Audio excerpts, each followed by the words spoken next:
I'm so slow on the video nowadays. Get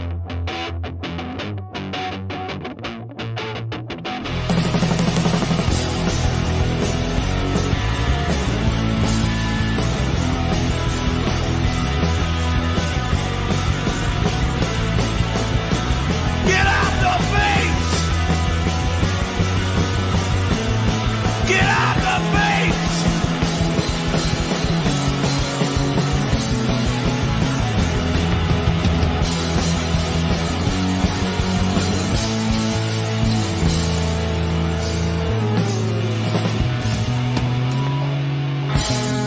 Hans, get off the beach! Hello, ladies and gentlemen, and welcome to the 573rd episode of GeekVerse Podcast. And kind of fitting because it's just a GV3 episode tonight. I am the Clown Prince Podcast, Trasnell, and I'm joined by... I'm Mark Caster, Dylan Moss. The all games and fun, Taylor Field. Oh man, what a I thought it would only happen once, and luckily this is not as bad. When we did the COVID era, that's a whole bunch of stuff, real life stuff. But that was that was an era of news and topics and times where it's like, okay, a little lighter. And luckily we got a newscast, got some fun topics. But in a non-strike world, I don't know if we're talking about all games and fun, the trailer, but that's what happens in the strike world. And I got to give it to I'll show him out again when we get to the BS meter.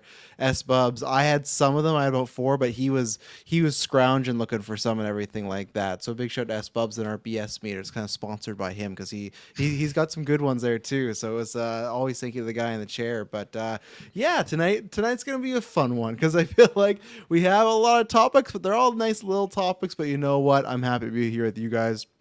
I guess we're not. It's weird. We're doing it on a Wednesday because me and Taylor are going to see the Voyager of. Is it the meter? I never ever looked at the last word. I just meter. I just noticed that vampire boat movie. So yeah, we're gonna be reviewing that, and maybe some other stuff, and then and then this weekend publicly the GV 8-year will drop. It's been out for a couple weeks on the Patreon feed, but for all you public people, all the people that still listen and support us, we thank you very much. That'll be on the feeds. That's like a 3.5 something end game level episode of length as usual, so lots of good topics, lots of fun times on that one. And it's gonna be a fun show tonight, and the next few weeks got some good stuff going on. So you guys just talked some GameCube, we got some Gamescom coming up soon. I'm excited about that. Next time on I won't be talking about no Red Dead Redemption because that completely blew the load when we were talking about last newscast. Like, oh, by time there could be a re-release, and let's just say that converts all the chips over to Oblivion, and maybe that has higher odds of happening for the remaster. Yeah, maybe. But Taylor, where can they find us all? Ladies and gentlemen, with your connection in the search bar, GeekVerse.ca is our home base. GeekVerseCast is our Twitter. GeekVerse is our Facebook. Yeah, everything you need to know is down below, all the links, the audio, stuff like that. Or you just go to the website and that has everything there. And then most importantly, go to Patreon because Patreon, very fun things. We talked about this last week. Right now, well, not right now, for the foreseeable future, you can try out the Phase 2 tier on a 7-day trial. So if there's a piece of content you want to listen to, if you want to get on After 9, try that out. A big shout out to God Loves Me 69 for keeping to his word and sticking. And he's like, oh, after I do this, I like what I see here, I'm going to stay on. So that's why. Be like 69 and go try it out and be like, you know what, I'm going to stick around. And then also for you Spotify users, it will be happening next 3 days because I think it's either live tonight or tomorrow. It's live soon, and then I have to sync it up. But as usual, at the Phase 2 feed or higher, or sorry, Phase 2 tier or higher, you can get the exclusive feed, which not only has every episode ad-free, you get them early, exclusive episodes. That's also your access after 9. There's a bunch of feeds that you could put that on your podcast player, but Spotify was not one of them. Obviously, big oversight on their part for a while because there's lots of Spotify listeners. But come this weekend, if you're on Spotify, you can put in the GV exclusive feed in your Spotify feeds directly and just listen to it there. So you don't gotta listen to it on the, I'm sorry, Patreon, not the greatest feed, not the I'd be happy to use Patreon if their app was a little, any app that plays music or videos, and if you put your phone to sleep and it does not continue to play the thing, not good. Yeah, yeah, it's tricky. I mean, because Patreon is like not a podcast thing, right? Like it's like you can also have a podcast on there, but it's just it's such a multi-tool that I guess it's not specialized in that way. But really nice to have the Spotify, and of course Apple Music already works, and then all the other, maybe not all the other ones, but all the ones that I'm familiar with, places you Yeah. can now covered on that. So that's a great way to listen. Yeah, so I'm looking forward to that. So that's good for everybody. So yeah, check out that this weekend. And yeah, they got some other stuff, some other things that I'm excited for that'll play into the next few years where we haven't looked into, but you can actually now on Patreon do specific content. So instead of you don't want to do just the whole feed, you could just join for one specific thing, one episode, one benefit. So we haven't looked into all that, but that'll probably tie nice into when we release some things in the near future. But yeah, let's get into some stuff here. Oh, and a shout out to the Patreon's producers, Aaron Braden, April Darkness, Joshua Wright, Jack Grant, and Muds. Thank you very much. Very soon after August, you guys will be voting on some polls for retros. And yeah, check out Retros. Nice 9 episodes of X-Men up there. So yeah, a good time. How you doing tonight, Taylor? Oh, good. You know, it's been a heckin' day, busy day. Short week Heckin' though. day. Weekend's coming up from a short week. Just freaking love it. Excited to talk some interesting things tonight. Yeah. Okay. Dylan, how you doing? I'm doing pretty good. I also, short week. I guess that's maybe not. Maybe the U.S. listeners don't know because I think it was even just a provincial holiday that we had. But yeah, nice long weekend here for us. So I think everyone, because of that, a little bit of better mood. A little more time to do the things you need to do. So I'm doing good. Yeah. S-Bub says he was not here for the COVID era, so now I get to experience. Yeah, it was definitely rough, but we had some fun with it. Like we said before, if it gets to that point, we did multiple after nines a month. We did. If it gets to that point, because we'll talk about the strike a little bit later, because everyone says September is the big cutoff. If it gets to that point next year, 2024, we'll probably bring back those monthly retros of patrons and kind of open the floodgates. Be like, hey, give us something to talk about here. So it's not fun on a business aspect because you don't get those big things coming out. Luckily, there's lots of TV shows that'll still come out, and then video games, we still got that. So video games and TV shows, that'll be our bread and butter for the next little bit. But movies, and then after you get to the halfway point. So, that's where, and maybe there'll be more streams. Who knows? But that's also, like I said, the business side I don't like that, but the fun side is like, okay, what do we have to do? We just look at the calendar, like, hey, what can we do? How can we keep it fresh? And that led to some like Color Space retros, which is probably an episode that, like, I don't know if that movie was our favorite, but we refer to that episode quite a bit. Like, it gave us a lot of those moments, so. I still think about some of the scenes in that movie. I'm just picturing that do. porch scene when he's like talking to his mom or something. I don't even remember the context. There's just like little fragments that still exist somewhere deep in my mind. I think that's probably the podcast that made Briggs fully retire. He watched that movie and was like, I just can't do this anymore. I'm out, because he was on that. I remember he was on that, but I'll tell you this too. I saw Briggs recently. He was in Vancouver a few days ago. Oh. This is unrelated to Color of Space, but Jack. he's not a big Dune fan. I thought you guys should know this, that he didn't really care much for the movie. And then Really? he's been like he tried reading some of the books. I think he got through like maybe the first one or like halfway through it, and he was just hating on it big time. So I don't know. I was kind of surprised. I thought he would be a big Dune fan, but kind of a surprising combination there. That feels like that's right up his alley. I know, feel right? like same with Kyle. I got to send a message and one time just get him on after 9. Not a hard commitment. Just drop on once, come on for 2 hours, chat, have some fun. Because I know you did that side quest with episode earlier this year, but we haven't talked to the fellow since last time he filmed something with us and stuff. So we'll see about that. Andrew Haley, hello there. Discord server is awesome. Yeah, join the Discord as usual. Lots of good stuff. If the link doesn't work, always message us. We try to recycle it every month, but sometimes it catches us. So let's talk about a little Deadpool here. So this is something that came out. So there's a few things that actually came out, but luckily there was like a schedule that came out that didn't show Deadpool or Echo coming out for 2024 or 2023, but that was proven to be a false thing. But that could still happen come time September. Again, September's the big cutoff for, that's when a lot of studios could be kind of hooped and everything like that. But I don't know why this is coming out now. It's probably the same reason as us, where Scoopers maybe a bit slower. It's like, okay, we're going to post some news. Maybe we've heard about things. So it's not really clear if this is the main villain. I'm not sure if it's going to be her and another, or if she's moving the plot along. But she was someone that was cast very early on. I got to say her name, and I wish Kirkland was here because he had watched the actual show. She was on The Crown. I've never seen her on anything else. Emma Cord, and actually, sorry, I should say they go by they. Let's see, best known for The Crown. Yet, so she was cast they were cast very early on. Let me get down to the actual scoop here. What the villain's going to be here. So there's two things that came with this report. That apparently the 838 are kind of out to get the 616. So if you don't remember the 838, that's the Multiverse of Madness characters that all got killed off by Wanda. So it sounds like that's going to have something to do with it. And I am wondering, which I can ask you guys in a second, I am wondering if that's maybe confirming that's where Wolverine's Hugh Jackman's going to be, is from that universe, because obviously they always said, oh, it's not going to mess with Logan, it's something else.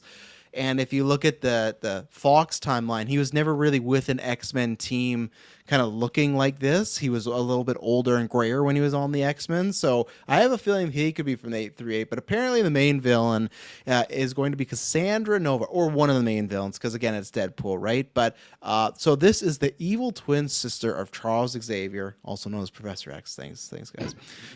They are equal, or sorry, the sister, she's equally as strong as him. And after he tried to telepathically kill her in the room, she is out for revenge. Now they have said this is like going to be a very adapted version, so I don't know if they're even going to run with that storyline, because if it's like they're in the 838 or they're that characters, like let's say it's that the Charles that got his head ripped open by Elizabeth Olsen, if it's that sister, if she's going for revenge, I would take it that her and her brother had a semi-good relationship. But how does it hit you that it sounds like the main villain of this may be Charles Xavier's sister, and it looks like there's going to be some more 838 action. We don't know how much, but it looks like that's going to be that universe is going to factor into the plot of this movie. So yeah, I mean, I obviously am not familiar with the character from like the comic book origins and whatnot, so it's hard for me to base it off of that. It's not like, oh, I see the name and I'm immediately hyped.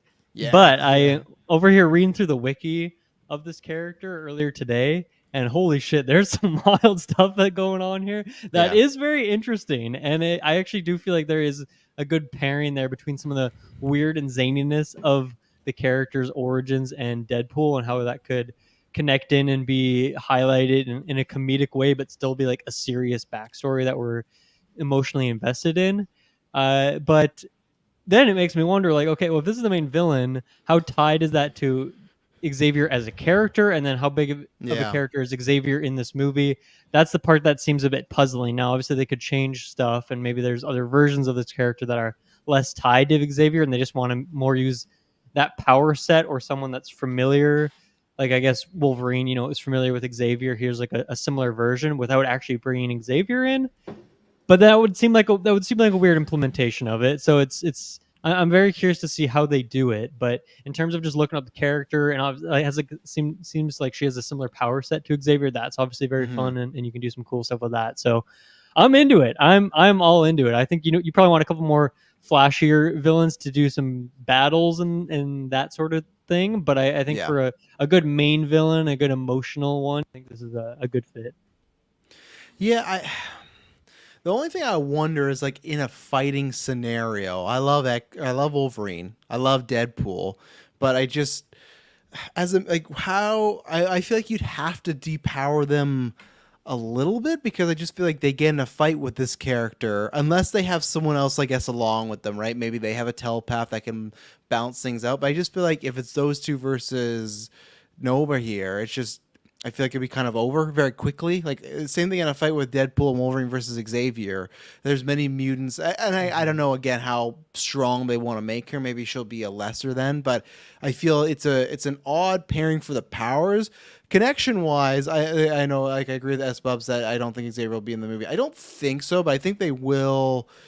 I think he will be back for Secret Wars or something like that. But with Patrick Stewart specifically, or McAvoy? Yeah, I think Patrick Stewart specifically. I think for Secret Wars they're gonna wheel out everybody, and that's not a pun for Xavier. I just mean like everybody that they can get, they'll get. I just feel I like the story reasons, because like you said, you have Wolverine and Xavier. There's a tie there. There's rumors of Ian McKellen being in this movie, and I think that would be very interesting to see like. You okay there? You punch your mic? I just saw you. I think that'd be interesting. Of like you have the sister of Xavier, and what connection does she have with Magneto? Because I'm assuming that she might be a character that's all round. Is she maybe a character that's semi good and snaps if she learns her brother? Like I think there's lots of story scenarios. I just don't know the fighting set how that might happen. But then maybe like Eswap says, they might have Jean, and we have heard rumors of him Jensen. So maybe they will. That's a good point actually. That's a good connection of rumors there. Yeah. The only other one I can think of off the top of my head is like Emma Frost, right? In one of those X-Men movies is kind of the counter to Xavier, right? Blake Lively coming as a Emma Frost, Who was that? I can't even remember who the No, actress was that I played just that thought because that's his wife. Like that. Okay, you can bring it in, have some fun there, Yeah, that could be interesting. So there's definitely options out there, but I think the Jean one does actually make a lot of sense if what's her name does come back. Yeah. Tara, how would you feel if you knew that if you were a twin and your sibling tried to telepathically kill you in the womb? So, like, I'd be shocked. But like, is Xavier like cognitively aware and like, I need to fucking murder this twin in the womb, like as a baby? Okay, so because I'm on the wiki right now. You so go, it says- yeah, because I'm not that experienced with the character. So Dylan probably has more knowledge over here than I do. So I'm just gonna read this whole paragraph. It's so fucking metal, and I love it. But Okay. so while gestating in her mother Sharon Xavier's womb, Cassandra was recognized by Charles as an evil presence, and he preemptively tried to kill her with his nascent psychic abilities. So, nascent is like, I don't know how you describe that, but it's it's almost like he can't control it at that point. It's just like an essence about him. It's like a survival thing rather than like an actual choice. He can't control it, but he knows she's evil. Yeah, well, so why add that caveat? That's my problem. He's still a fetus, though, so it's not like he's like thinking about thinking these things. But read me the line again about her being evil. What is it phrase it as? Because I read this too somewhere. What does it say? Charles, Cassandra was recognized by Charles as an evil presence. He's a fetus, but he still recognizes her as an evil presence. It's his power, because even in he always takes a few years before even going back to the X-Men animated show, which we've been talking about.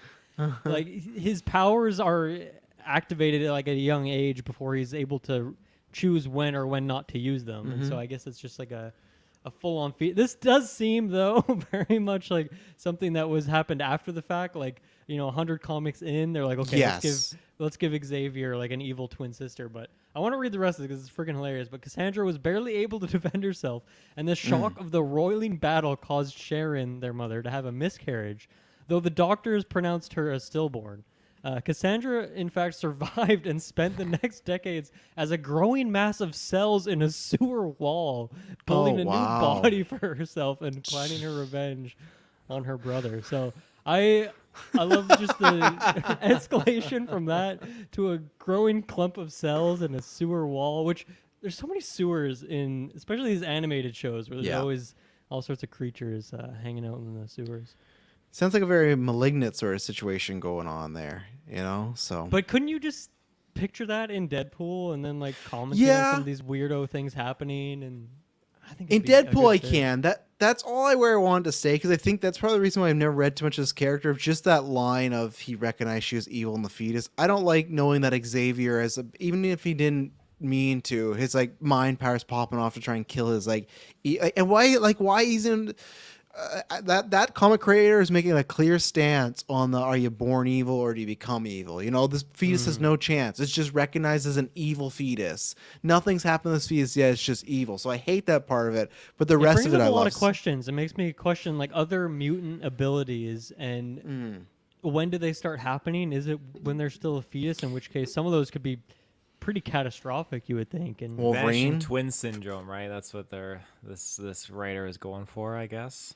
But I think what to Dylan's point, like to me, I've always taken it as like puberty-ish age. I guess I think there are a few kids that get it younger, but I don't know if I've ever heard of. I'm sure it's like you said, after so many years, you got to have a baby at one point. But I guess that's just where it is because like whenever they were doing these comics, they had an established story already, and they really wanted to do this vanishing twin sort of storyline. But then they're like, well, we've already told a lot about his childhood, and he never had a sister, so I guess we have to go back in time. And I don't know how I don't know how she goes from being pronounced a stillborn, like dead, a miscarriage in the hospital. I don't know how you go from that down to like the sewers. I guess I don't that's where know. they just dispose of the body. I guess Someone so. needs to Like speak that to the doesn't hospital happen. team, 'cause Yeah, that's yeah, very that doesn't questionable happen. practice. I would imagine most of the parents would probably want at least the ashes of their child to to bury or do something with. But in this situation, they just decide to just give it the old toss in the sewer. So is The old this person Xavier's like soon-to-be stepfather making the shots? Like, just get rid of the baby, like. Because I apparently think every one of it's- Xavier's family members just want to kill him or hurt him. No, I don't think it's. What's his Juggernaut's dad? I don't think it's one of the Mr. Marco. If you're, go check out the animated series. But Taylor, does it do anything for you? Because I feel like for most of us, it's kind of hey, like they could announce like Bonebreaker could be the villain in this movie, we wouldn't care because we got Ryan Reynolds and Jackman together and possibly some other characters. But does this interest you at all, or do you feel it's kind of meh? Or I'm what's down it to doing get you? like groovy with it. I mean, if this is 838, correct? That universe, Xavier's dead in this universe, so I think it'd be very funny to see her kind of rise up and just be like, oh, my brother's already dead. Well, like, what am I gonna do? I guess no one's gonna stop me. I can take over the world now. No Doctor Strange. No Illuminati to hold me hostage or whatnot. So that falls on to Deadpool or Wolverine or who knows. I just think that's going to be so much fun just to get into that craziness and kookiness. I'm looking at like a photo of her. So Yeah. did she choose to like regrow her body to mimic? Well, I guess she's a twin, right? So that's why she would look. But like hair loss, Got your answer. like is that? I don't know if like losing hair is a twin thing because Xavier like lost his hair like from different reasons. Is that not the case? I mean, No, he's just bald. No, because like Apocalypse, Xavier lost his hair because he merged That's with the Apocalypse. movies. and That's the then- movies. That's not. But that's what this not- is. This is all the same, right? It's all the same. Technically, the same Xavier. 'Cause that's canon. Not if how it's he eight. lost his hair. Not if it's 838. He might not fall Apocalypse, right? We don't know what happened to 838 That's because fair. remember That's the fair. 838 event, like the Avengers had like him, Doctor Strange. I guess it wasn't the Avengers, it was the Illuminati. But remember they killed Thanos. The snap didn't happen in 838. They stopped him on Titan. So. Interesting. Well, I wonder how he loses his hair. And anyway, I mean, I wonder how that just ties in with like why she chose to lose her hair. Same reasons, different context. I don't know, but she just looks terrifying. Like she looks like Supreme Leader Snoke, but like not as Kind of. battle damaged. Yeah. I get you excited, Dylan. Compares Snoke action. Yeah, Yeah. my favorite villain. They should Still just bring pretty him crazy in. what they chose to do with that character. Eh? Oh, All yeah. these years later. Yeah. It's the one company though. They should just bring him in. Just put like no other Star Wars characters. Just put Snoke into Deadpool and just see what happens. You can make the Deadpool Snoke jokes. They look similar. They got bad skin and bumpy heads. So I think there's some. And then you got her now. Tons of potential there. So Yeah, I agree. solved all your problems. Yeah. Well, let's take our first. Anyone have anything to add on the Deadpool 3 villain rumor here? Sorry, what was the name of the person who's potentially cast as Emma this Corrin. They've only Corrin, well, okay. their biggest thing is that they were in The Crown, so that's like obviously a big show for Netflix about all the eras, and she played Princess Di, so obviously that was like a big role. Yeah, I haven't seen them in anything else, but I hear good things. When they were cast, people were excited, so I went cool.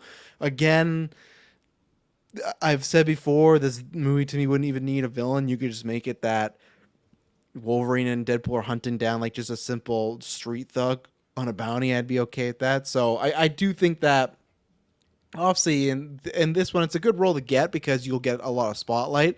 But maybe I'll be wrong. Maybe come time in Golden Geeks we'll be talking about this character. But man, what a character! But I feel like it's just going to be an obstacle for characters. I don't think they're going to get much time in the story to really, especially with all these cameos and stuff. For sure, I don't think they're going to get much to really go out there. And that's where it's just the same. You look at Multiverse of Madness.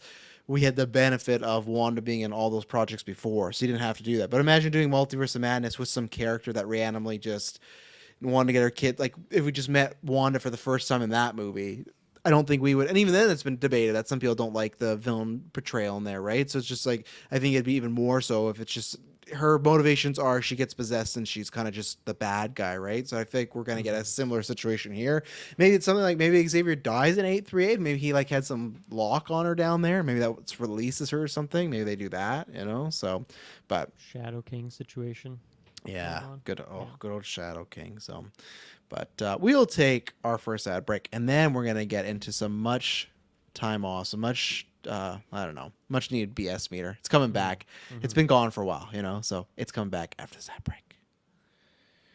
And we're back. So we're just speaking of Marvel. So I'm going to start with the Marvel ones. As usual, people have been talking about these for a while. Oh, look at that. Espo's trying to market himself. The S-Bubs mirror. But is it just, can you even say that? S-Bub BS mirror? I don't know how you can do that. Doesn't roll off a tongue, but No. in a chat room, it looks pretty good. So Yeah, I'm into it. You can make a channel for it. You can make your YouTube channel that S-Bubs. We won't sue. But of course, I'm not going to read any ones that could be spoiler or whatnot. So I'm sticking with that. We spoke about this where the evil sister thing and some other people brought that up. So some of these have, some, good stuff to them. Some don't. But let's start with this one. The Eternals 2 is happening with a much lighter tone. And Chloe Zhao will not return direct. So how would you feel about that, Dylan, if you got a sequel, but it was not with the director? Because obviously you liked that one a lot. Not the director that made that film, and if they specifically were trying to go for a lighter tone. Because I feel like the Eternals definitely has their jokes, but it's more the heavier, slower ones of MCU, where it's not the good time Iron Man smoking cigars, having fun. It's more philosophical. So how would you feel about that if it was lighter and no Chloe Zhao? And do you even think it's happening too? We haven't talked about that in a while. Do you think it's even happening at Eternals 2? I really want to do an episode, which is probably good in this era where nothing's coming out, where we really just go deep on all these freaking characters that have been introduced that haven't appeared and just talk about where the hell they're going to show up, because Eternals to this point, right, the only other reference we got was it in the Guardians holiday special when there was like a poster of one of the character, like the movie guy in the background, right? Is that the only other thing we've got to this point? So there's that one. The other one is in She-Hulk. There's an article that mentions the Celestial, and the rumor is that the Celestial does actually have some plot to do with Captain America. There's been some rumors that that's going to be the thing that creates adamantium. That's all unconfirmed, but oh, there you go. And Kamal also mentions Kingo, I guess that's Bub. So Kingo gets a lot of play in the MCU. And so Eternals was 2019. Is that no? No, 2020. No, 2020. 2020. No, 2020. Was it 20? Yeah, I guess the fall because COVID happened February, March-ish. Yeah. No, it was 2021.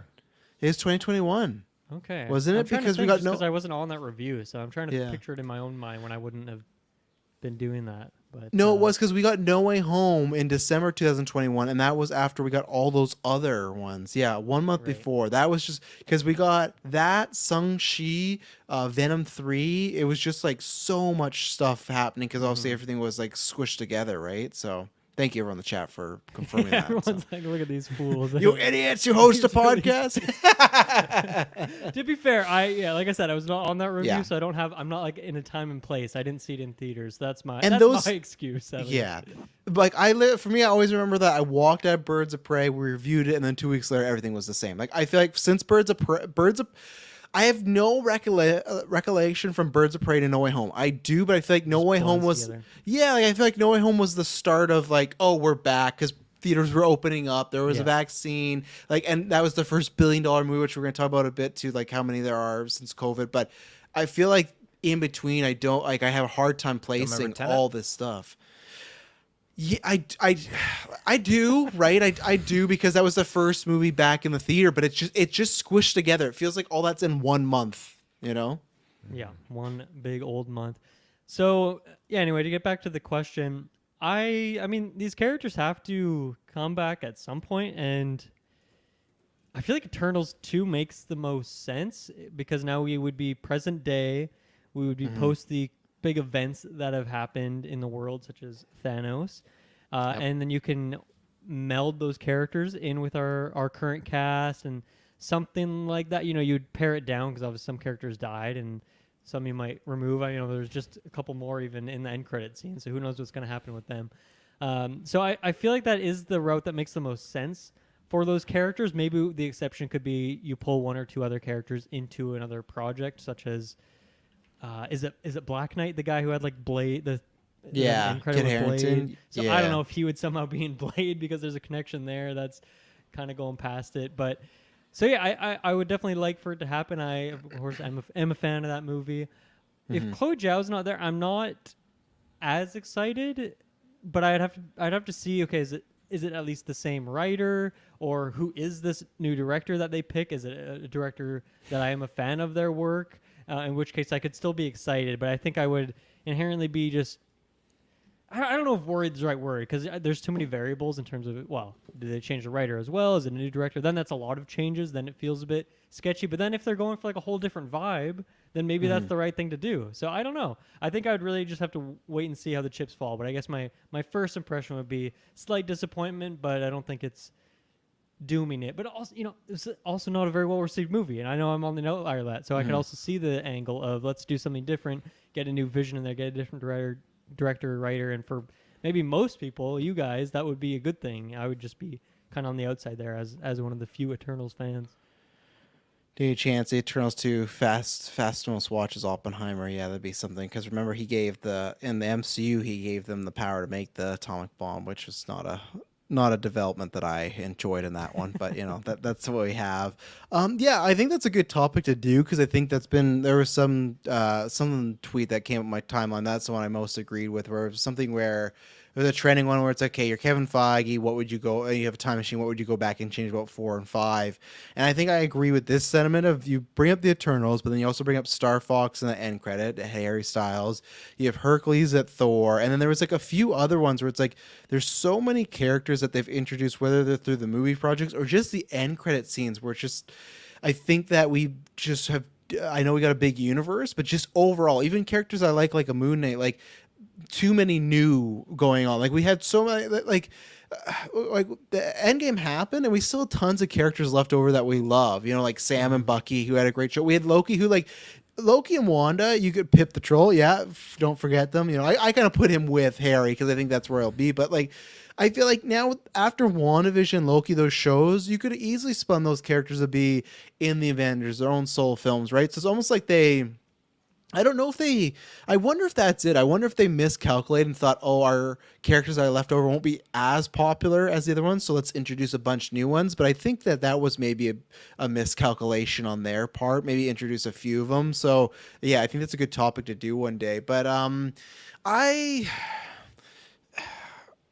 guess for me, I would need their verse where it's not so much I need a change. I would need a writer, director, or a combo that gets me really excited. I guess where I am on the BS meter, I guess I'm still, I'm just going to say I'm like at 20%, because I don't think Eternals 2 is happening. I really don't, because, and this is what I was going to talk about later on, but I'll incorporate now, because Iger, he did a quarter call today, because Disney quarter's all down. They're a bunch of down as subscribers, they're down money, and he talked about, of course, like all the movies that have been disappointments, and he said that they're going to focus on putting less movies out in the future and watch their budgets, which that makes sense. As we've talked about, there's been so many movies that's been the problem. So I just feel like in this age, and that's not just Eternals, I feel like Eternals, Armor Wars, I feel like there's a few movies they announced that now when you look at it, you go, is this the best idea? Unless they're appropriately budget. But Eternals is like a massive world and characters with lots of powers, and they're kind of god tiers, and with space. I don't know if they fought a Celestial at the end, or they were gonna I just don't know if that's a movie where I go, okay, this is Armor Wars. I could see, okay, maybe you could bring it down. Maybe there's a few great War Machine scenes, but it's really just like a personal journey movie.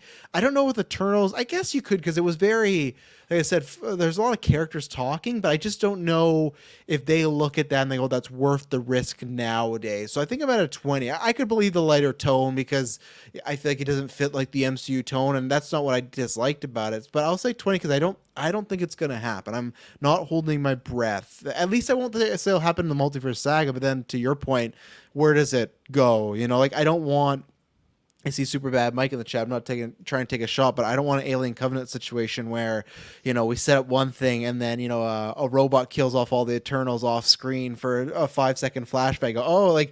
I didn't love Eternals, but I also don't want them just to be dispatched of they're just all gone. Like the way Thanos, I get it, but how he killed half of Asgard and then he halved them again. It was or even Nova Corps. Remember, all those characters from Guardians we'll never see again. Guardians 1, because Thanos killed them all to get the stone. John C. Reilly and Glenn Close. The Nova Corps just gone because Thanos needed a stone. So I don't want that to happen in the Eternals. I'm at 20% of this happening, like overall. So, and yeah, Superman, Mike, you're right. The Young Avengers thing they've been talking about, right? With Kate Bishop, they have Iron Patriot. Oh man, Ironheart. oh. No, not they do have Ironheart too. No, they set up another character. I'm forgetting his name. Falcon Winter Soldier. He becomes a another like Captain America sidekick. He's but I'll think about. I'll look up later. It's like a. Do you mean Iron Agent's sidekick? Or did Iron he die? Agent? Who's Iron Or Agent? not Iron Agent. I don't know this US character. Agent, U.S. Agent sidekick. No, they said. Well, I guess he's in Thunderbolts. No, it was Isaiah Washington or Isaiah Bradley. Remember the second Captain America after Steve died, and the whole storyline with there was a black Captain America. It's his nephew. Remember his nephew we talked about? Oh, yes, yeah. I In the remember comics, now. he becomes like he's something like America Boy. So it's the same thing with that. They've set up so many people, and we've heard nothing about Young Avengers. Even stuff like, do we ever see? It's Patriot. Maybe it's just Patriot. I think you're right, Hansi. And I'll stop talking That is because a card in Marvel Snap. So I'd okay, believe then it. it's him. Is he like have a American suit and then it just has like an eye mask? Oh yeah. Yeah. Yeah, that's him. So it's Patriot. And yeah, I'll stop talking because it is a good conversation. But the last point, same thing is like, when do we see Werewolf by Night again? Or Man Thing? You know, like these are all, or is that it? Do we just never see them again? It's just a one-off. So that's a good topic to bust out when Kirkland's back, and we'll break it down. But what about you, Taylor? Where are you on as far as Eternals 2 happening, and if it happens later, Tone and the director not coming back? I'm not gonna lie. At the start, when you mentioned Eternals, it sounded like you're saying and the Turtles 2, and I was like, Turtles. Yeah, what 2? about Turtles 2 as well? BS me. No, they already announced that. That's So check out our the Turtles chances- review. the chances of Eternals 2 happening, that was the bullshit meter. Well, no, it was Eternals 2 is happening. It has a lighter tone, and the director's not coming back. So it's a Director's not whole, coming back. Okay. Whole bundle. I could see the director not coming back. I could see a lighter tone. I mean, I didn't even find that to be dark, really. I guess because it's not the usual MCU, like tons of jokes per minute, right? Not a lot of quippy characters. I felt that it was overly quippy and overly overly humorous. Hot take. Yeah. Okay. Oh. I don't. What movie did you watch? You talking about Turtles? Eternals, Turtles 2. But I think it's definitely in the works. I mean, I think that it's going to happen. I think it absolutely has to happen. There's a lot more bridging I feel like we need between what's going with our characters. And I feel like their storyline is very isolated when you have the Celestial abducting Cersei. And I think, was it just Cersei abducted or were there others? I think it was just Cersei. No, they are all, wasn't it? Because wasn't it just Kit Harington? Well, like no, it wasn't just Cersei. It was just Cersei, right? Because they there were were doing the a walk. couple that went off into space, right? And like they went off to back. space, and then there was That's that kid, that Sprite, who decided to keep aging and stuff. So yeah, I think it was just Cersei because she was like the leader or whatnot. Did Sprite get taken too? No, not that No, at 'cause least she's not on human. screen. Not on screen, On right? screen, So yeah. So I think that there's a lot that we have to explore here. We have to see obviously what Kit Harington's doing when he pulls out his sword, just going in and going into space. There's many things that we have to tackle. I don't want any of that to be thrown into another film. So logically, I feel like a sequel is warranted and going to happen because it needs to fill the gaps. Yeah. Hansi says, I don't see the point of making Eternals 2. Most of the movie is flashbacks explain the past. So in the sequel, what would you do? The whole thing would take place in the present? I don't know. I think it would then be fighting Celestials, like what they set up. I think they were planning to get more cosmic with it. You have Harry Styles, who's also the cosmic characters. That's what I think it was. It's going to be a bit more space bound. It's also like an origin movie, right? And Yep.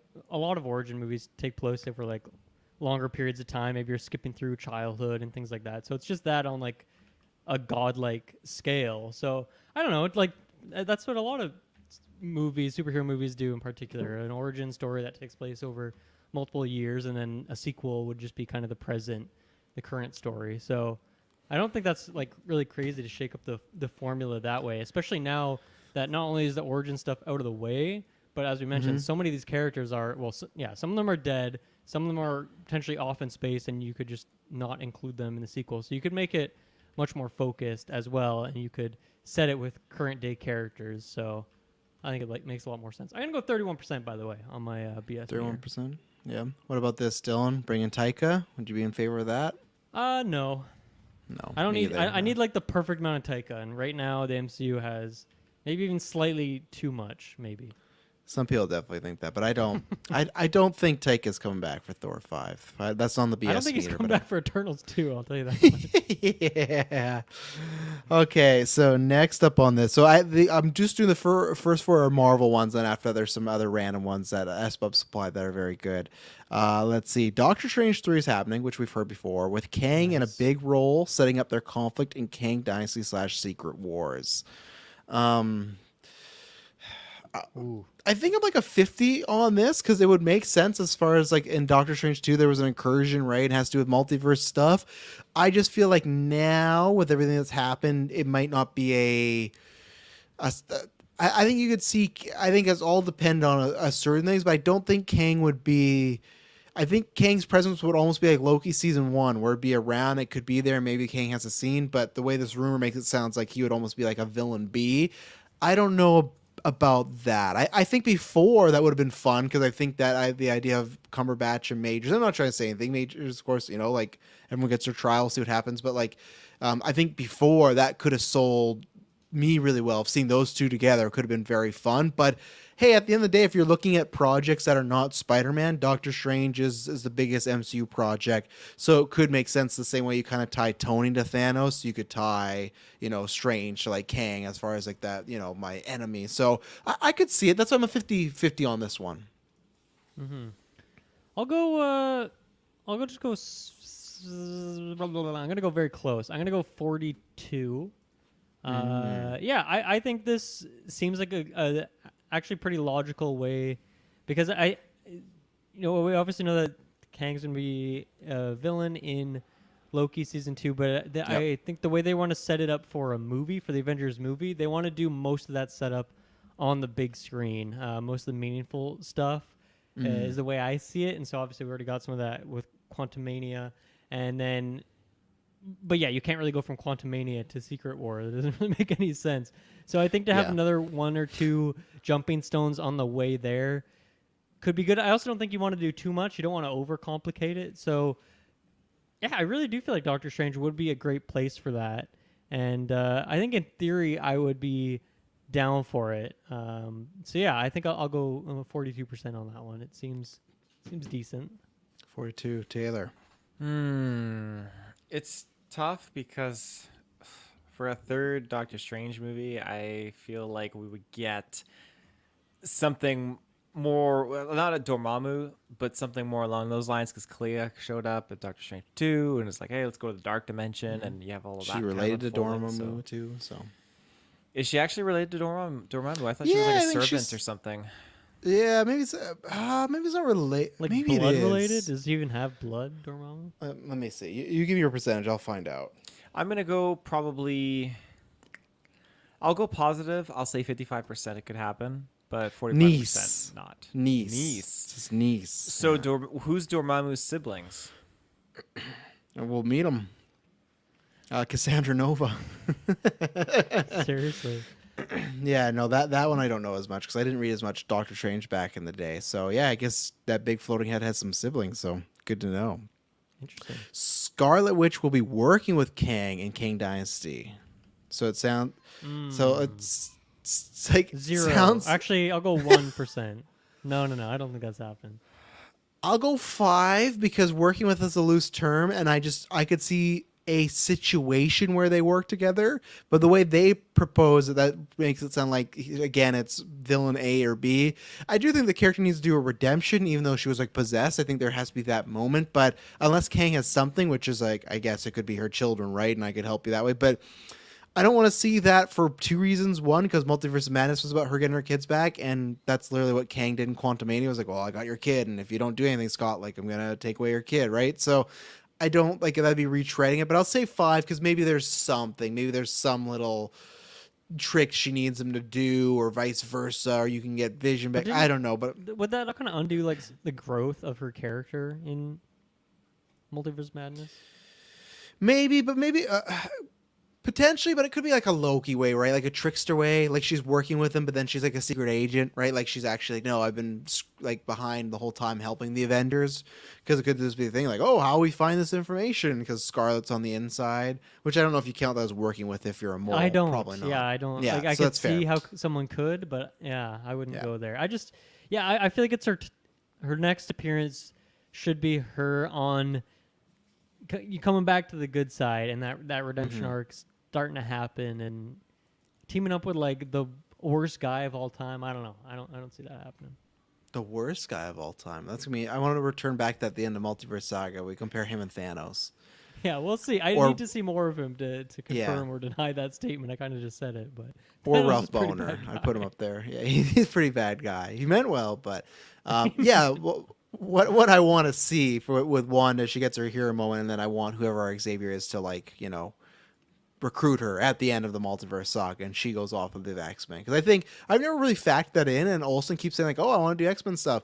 I think that would actually be fun to have her there, not only just because I like the character, but just because there's your one big star already in the movie. If you have, even if McNeil's not in it, just her as like a leader, and some people may go, "Oh, Scarlet Witch leading the team." It's like, make it different. That's the MCU. Like right away, that feels a little bit different. If she's kind of especially if Yeah. some of the characters like Jean or Scott or Wolverine are taking like a break, she can fill that kind of Jean role. And I feel like the same way we both liked her in Midnight Suns, like use her that way, where in Midnight Suns she's really regarded as like a powerful leader and someone people look up to. I'd like that as like, oh, this is an Avenger who's now with us, so Yeah, I think that makes a lot of sense too, because Xavier, as we well know from watching the anime show, is he's a guy that will give any villain like a million chances to redeem themselves, and so I feel like he could look at what she has done and say, you deserve another chance. And now that I'm picturing it, Scarlet Witch is like a teacher at the X Mansion, like that's fun. That's amazing. I would love to see that. That'd be so cool. And even then, even if she doesn't want to do too much, that's why you could like kind of pitch it of like, hey, you're gonna be one action scene at the end, the climactic, but you're most just gonna come in, do some teaching, have some fun moment with the students, and that's it. But imagine the moment where Xavier reads her mind and sees like her killing other Xavier in the other Yeah, he'd universe. close that still door right away. Well, actually, we know Xavier. He'd be a little perv. He'd be going all around that mind. He'd try to figure her out. Yeah. Wouldn't offer that to his sister though. Instead of killing you, I'll give you a teaching gig at the school. Yeah. Sister's pure evil. He pure evil in that womb. No, later. Okay, sorry. Go back to this Cassandra thing. Like part of this too is like later Emma Frost and Xavier like fighting her. Emma Frost snapped her neck, stunning Cassandra, and then Xavier put 6 gunshots in her. So it goes way my off the God. deep end. in this Gunshots? He's origin. packing Why is heat? Xavier using guns? Yeah, I can't picture Xavier using a gun, but I guess that's part of the origin story. So. How do we finish off this villain? 1 second, and just like a parade of guns come out and just light up his sister. Honestly, his if you want a twin good sister. time, just read through Cassandra Nova's wiki page. It's good stuff. Perfect. Let's get her Marvel Alliance 4, or X-Men Legends 3. That's what we want next. Yes. That's what we're pimping, X-Men Legends 3.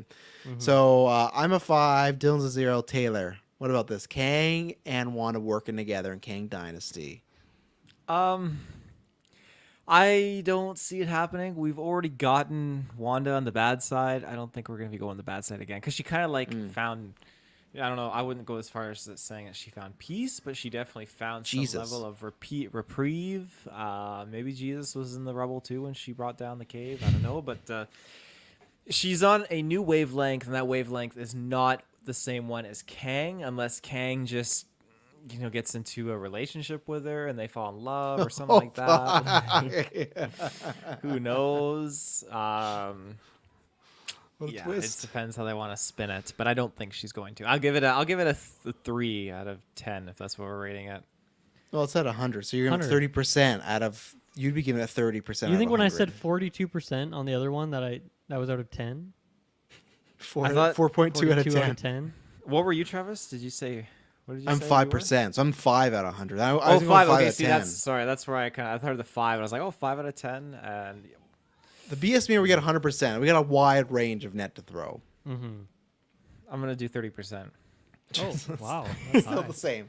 No, this conversation is pointless because it's still 30%. Yeah, wouldn't that be something? They defeat Kang one time, and then he walks down with his new wife, and it's Scarlet Witch and everything. They could do some. See, this is where I'm still 5% because they could still do some mumbo jumbo where she has no memory, and he found her, and he saved her, and he's such a good guy, and like they're working together, and like you don't understand, Kang's a bad person. It's similar to what they did with Wasp and Aquaman, but fuck, they're copying a bunch of storylines nowadays. So I could see that maybe he found her in the rubble, and now Wanda's like his weapon, which I don't want because that's to me like a third time of her just being a vessel. But maybe there's something you could play there, you know? Is she like one Kang weapon or multi Kang weapon? It's like that meme where like Scarlet Witch is sitting on the couch and there's like 6 Kangs behind her. I feel like no, it's not that mean. I feel like it's a one Kang deal. I think Scarlet Witch would get a little crazed if there's a bunch of Kangs around, you know? So. And then finally on the Marvel front, and I feel like this has come out a few times, just people throwing it out there, rumors before, but this came out on like some Marvel leaks Reddit or whatever, so whatever. Secret Wars will be split into 2 films. What did you say? Films. Feelings. Yeah.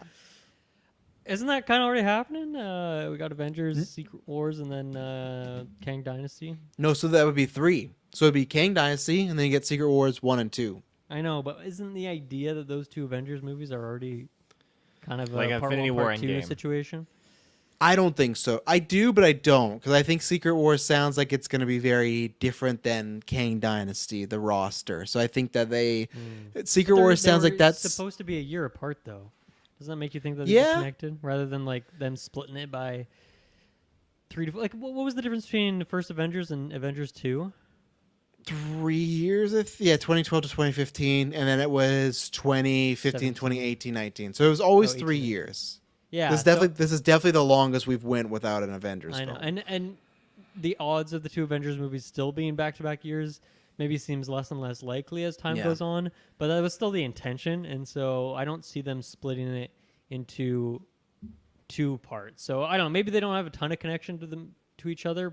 Maybe it's well, guess I should say it this way. Maybe it's not as much as Infinity War Endgame are connected, a little bit less so, but I still think there's some pretty large amount of connection. So yeah, I'm gonna go. I'm going another 0. Yeah, I'm going another 0 on this. I'm very definitive today. 0. Wow. This might come back into when we do that cast, but talking about like when we see other characters. But I think maybe it would just have to be an MCU conversation too down the line of like this phase. I actually do think now looking back, it was a big mistake that they didn't do another Avengers movie, but just like a little one, you know, like the way how it was like, and I know little because it's like end of the world, but like how it was just Loki and the aliens or Ultron, something like that. Nothing where it's like, hey, we're going to bring in every single character in the MCU. If we just had our roster, 5 or 6 characters, did one adventure, and I feel like, I wonder what and obviously the movie has to be good too, right? But like, just assuming it comes out, everyone loves it, loves the new team. I wonder how that would have done with the fatigue of like, oh yeah, we've had some missed projects, but that last Avengers movie is great, and I can't wait to see our team, because we always say that, like, who's our team right now? How can I'm always excited for this stuff, but I can't get excited for Dynasty because I don't even know who I'm seeing. We don't even know who we're seeing in the fucking team movie yet. Where we knew with Avengers, we knew, okay, these are our 6 characters, right? So True. Good point. I'm 60%. I think that this movie's gonna balloon. I think they're gonna want to space it out. I think they're gonna change lots of stuff with the writing process. I think that obviously with the script, and we had heard right before the strike, right, that they had maybe booted, in the nicest way to say it, or not nice way, but the Jeff Loveness writer from Ant-Man, right, that sounded like they were going a different way. So I feel that, especially if these rumors are true, that they got like a Jackman lined up and a Toby like, I think just even introducing all those characters again, and I think not even them meeting our MCU heroes, like I don't know, Elizabeth Olsen meeting Hugh Jackman, just the legacy Marvel characters meeting alone, that's a full movie right there. So because I don't like this narrative, and this is what I'll say, like the rumor was that Kang Dynasty was our heroes, and then Secret Wars was like the legacy characters. I really don't like the idea of like if the legacy characters come in and just save everybody. Like I think it should be like a united front, and that's where I feel like you might be better to do a MCU heroes, legacy characters, and then the third movie is all of us together, or like, you know, 5 from 5, whatever, like the same way Infinity War took out some of our characters, do it that way. So I'm a 60%, and also just because if they're gonna go certified hits, Avengers is a brand. So what's better than two Avengers films, three Avengers films, and we'll do it that way. So I couldn't go to 70, but I'm going 60. So, once again, even if Kang Dynasty and Secret Wars get split up in timeline, like part of the planning of these like release dates and whatnot is also about, obviously, look at what they did between Infinity War and Endgame. Like the 2 movies in between that were very much setting up things that needed to happen in Endgame. So it's kind of like perfect timing and whatnot. So you would imagine that would kind of be the same case for Kang Dynasty to Secret Wars. So would that mean that they still really try their hardest to make sure those happen like back to back? Because you can't have too many movies floating in the middle. If you do that 3-year gap, then you have so many other projects. And now, of course, they're talking about slowing down. So maybe the number of projects actually stays the same over the course of that period of time.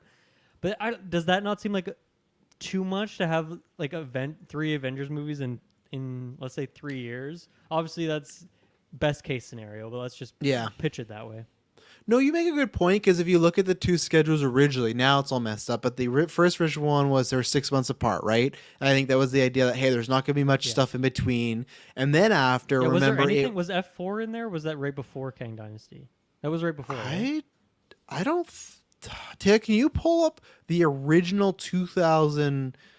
Was it 21 or 22 when we got that? 22. Can you pull up the original 2022 slate? Can you find that possible? For putting Comic-Con MCU slate and see what's on there. Because I believe there was nothing else in between. I think F4 was before. But then Maybe when we got the TV shuffle series or something weird. Yeah, I guess maybe something like that. Yeah. And then I think when they reshuffled it at one point, the only movie in between was like when they did the year break was like Deadpool, which made sense because Deadpool's like I feel like it's going to tie in, of course. Yeah, it's going to tie in, but it's not going to you have to watch this. That was something else. So I feel like it was just that. And so maybe that's a good point, that you wouldn't want to do 3 unless like you said, unless they're like, hey, we want to just do 2 movies a year now, because they've been doing 4. I think they can still do 3. I think 4 was too much. I think the years where they have Spider-Man, they should know better not to do, because that's what would usually happen, right? They do their 3 and then Spider-Man would come out. I think if they know Spider-Man's coming out, kill one of their own, push it back, and have it just 3. I think if you got one start the year, middle of the year, end of the year, that's good. A quarter, each quarter might be too much. Oh, Taylor, we're going back in time. This is the one you wanted? Ideally, the one that has Avengers on it. Yeah, the next phase. So that's phase... Oh, whoa, Taylor's go there. Okay, phase 6. So what was it? There really was nothing written in there in between the 2 Avengers movies. So just 2 summer projects. What's like Dylan said, it could have been Disney Plus shows. And so then May and November for obviously it's not happening anymore, but that was the intention, right? Okay, so there's maybe 2 projects in there that had, and I guarantee you the reason those don't have something, because those were maybe consequential. So yeah, okay, maybe that was like a show and a movie. Man, how bold were they? May and then a summer movie probably, and then November. But okay, so maybe there's a couple in there. So yeah, you're right. I'll take it down. Or do they try and do this again, where do they try and do part 1 Secret Wars in like a May, and then a part 2 in November, like make it the same year? Right. Pull that stuff. I mean, with the Secret Wars one. Like thinking about this whole restructuring thing and making less projects and probably more bang for your buck sort of thing. Like they could let's say there was a movie or 2, like I'm just going to throw Shang-Chi 2 out there as like maybe that was related. It was going to be used to set or up. Or Strange 3, Like that could be a perfect movie where like some sort of Avengers squad is formulated, or we get information on that kind of thing. Like they really could just drop that completely and instead just make 2 Avengers movies with that budget, and just do more of those what would be setup movies, you could call them, like just actually squeeze those in. So it's definitely a possibility with the restructuring. So I don't know. Maybe it is higher likelihood than I gave it credit for. I'll drop to 50 now, because you made a point where 60, that's way in the strong. I think it's a 50-50 now. I think obviously this is a question that asks me every year, but in a year from now, once the strike's over, and like actually ask me when we're back to normal in the strike zone, because then people will be writing, because we don't even have a director for Secret Wars, right? We'll have a director, we'll have a writer, we'll know what the situation is with Majors, because if that goes bad, they're going to have to recast that. So the whole, with Secret Wars, there's so much stuff. So Taylor, where are you on Secret Wars being split into 2? I think I could see it. I really could. I'd probably go like a I was thinking 60 originally, but I think I'm gonna go 70. 70%, Whoa! 'cause What made you jump up to the? I just feel like 70? we haven't seen really beyond that. Like they've shuffled the dates down further since that Comic-Con panel. So, and like you mentioned, the strike and everything. I just feel like that they could take advantage of changing some things around and benefiting from having two parts. I think that the gap that's in between Kang Dynasty and Secret War, there's enough change that might happen there. And again, I don't know exactly how this story is going to go. I don't know exactly what follows up the Kang Dynasty or where that leads. If it is like, okay, Kang wins and then he pulls a Thanos and buggers off, then they kill him in Secret War, but then Kang from the past comes back. Bang. I forgot to Oh mention. my God. I haven't love sent that. it to you That's in the Thing's brother Discord. that was killed in the womb. No, remember Thane? The Thane, yeah, I remember Oh, Thane. Thanos' Thang, son? This is Thang. This is different than This Thang. is Oh, Thang, yeah. because yeah, Thing this and is. I Thang. forgot to send this in the Discord, but we were in front of a car that had the Thang. Big Ultimate So- Alliance fan. Big Yeah. Ultimate Alliance fan 3. He loved that final fight, so I can delete that photo now. Cube So Rider. 70%. Okay, well there we go. So let's take a look here at S Bubs here. He had some good ones here. So these are more, I think, mostly not Marvel related. There might be one in there, but so this is one where he thought that same thing that it was reported. It first was reported by somebody not the greatest, but then they just picked up some traction. So this could be one that's more true. So I'll give you more of this one, but exclusive. But the exclusive is from the bad website. But The Rock is teaming with Margot Robbie for a sci-fi adventure, working title Starlight. Plot revealed. They made blah blah blah. A space romp comes from Ridley Scott's and talked to Helm. It just says adventure flip. There's not that much plot. Actually, I'll try and find it. Maybe there is, but let me see I'm so here. confused right now. That was a very chaotic setup for that as well. Yeah. I think So I get what- it now, but Yeah, it at first started at like, oh, like I don't know if this is a real thing, but then it got more traction where it's like, okay, this could actually be true. But I want to get. Oh, apparently she's gonna be playing the villain here. Let me give you this. According to the film's log line, oh, this is exciting. The How's a Rock will log play. line? That's like the pitch. Like give me it in like 3 sentences sort of deal, right? So give me the log line. I've never heard that before. yeah, well, I have now. The Rock will play Captain Alex Vega. Vega leads an interstellar crew on a daring mission to explore the far reaches of the cosmos, encountering wonders and dangers beyond imagination. Leaving behind, for now, a more heroic role of Barbie, Margot Robbie will play the villain. Oh, they just had to add that in there. So nothing more. Again, very basic plot. And I think the thing that could be happening is this movie could be real, but the fake scoop part could be that it's The Rock and Robbie starring and directed by Ridley Scott, original Blade Runner. Oh, wow. Alien, The Should live with Martian, that. yeah. Come on. So you have any? What do you think about a space romp between Robbie and The Rock? Ah, my God! Between those two, that sounds like an expensive ass movie. I feel like Robbie's stock just went way up, and we know The Way Rock up. costs a lot of money. Ridley Scott as well. That's not cheap. So who's is Warner Bros? I don't think they have the money to do it. Disney's not Hey, going they to want ju- to take the risk. So From 20? Oh no, it's Disney. It is a Disney studio, 20th Century Studio. So you know how they have the studio that's Yeah. Fox. They took up Fox. So apparently it is Disney. So this isn't happening. yeah, I'm still going to go 80% though. Yeah, sure. Why not? Whoa! Jesus. Sure, why not? I think if there was a chance this being real, I'm going 10%. If there was a chance being real, this was before What's Barbie. The Rock doing right now? He needs something to do. Red Disney? One. Red One's coming out. That's Plot a movie. line, red line. You're making up words over here. Plot. What was that? Red One Log it's an line. apple. Log line. But this one's called Red One though. This is a movie where J.K. Simmons is playing Santa Claus, and like Chris Evans and The Rock like work for Santa Claus, and like it's like a action adventure with Santa Claus. He got paid $50 million to do this role up front. So yeah, so that means he could get more. But yeah, Red Run is from Prime, I think. Oh, is it from Amazon? Okay, I'll look up. Either way, it's from one of those studios that like they have so much money they don't care. I think Robbie after Barbie, one, I think she's gonna produce a lot more because you're just gonna get that. She just has that cred now. And I don't think her as a villain in a sci-fi movie is the way to go. I feel like you're going to see her do projects she's always wanted to do because she has the clout right now. I think you're going to see her as Harley Quinn again because there's no way Warner Bros. Is going to let that go. I think they'll throw the boat at her now and you'll produce that. So I don't see this in the future. The logline doesn't give much. It's a very small boat, though, so who knows if they'll be able to get her over there. Yeah, that's true. And then, yeah, he's still got, S-Bubs is joking about 2 to 5, but they have announced that they're doing Red Notice 2 to 3, that Gal Gadot, Ryan Reynolds movie, which is just a waste of everyone's time, but that's what they're doing. So I'm going to go 10, going 10%. Taylor? So, Margot and The Rock in a new Marvel space rom-com movie. Marvel. Marvel. I got that. No, Marvel? no, just sci-fi. Just sci-fi. Just sci-fi. Oh, okay. Yeah. Sorry, I still had Marvel in the mind. Right, and then she's doing the Oceans prequel with Gosling. I forgot about that, which I guess could work. They got the success coming off of Barbie, but I just don't know how if I need that movie. Well, I don't know. We'll see.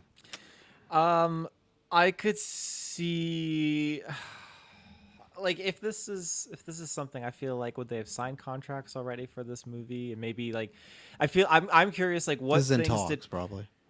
well. That would make sense. I'm curious what projects did Margot sign on to before they knew Barbie was hitting $1 billion. Well, like Barbie was about to drop. Like this is Right there.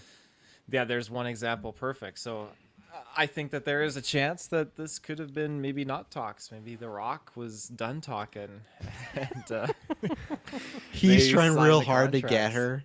Yeah. And like it just sounds like an odd pairing. I don't know. Am I And frozen? they're the right ones that now? are in love with each other in this rom Okay. com. No, she's a villain. Oh, she's the villain. And so who is The Rock falling in love with in a rom com? What? Michael Cera. I don't know. It was space romp. Space romp. Oh, not. I thought it was a romantic comedy.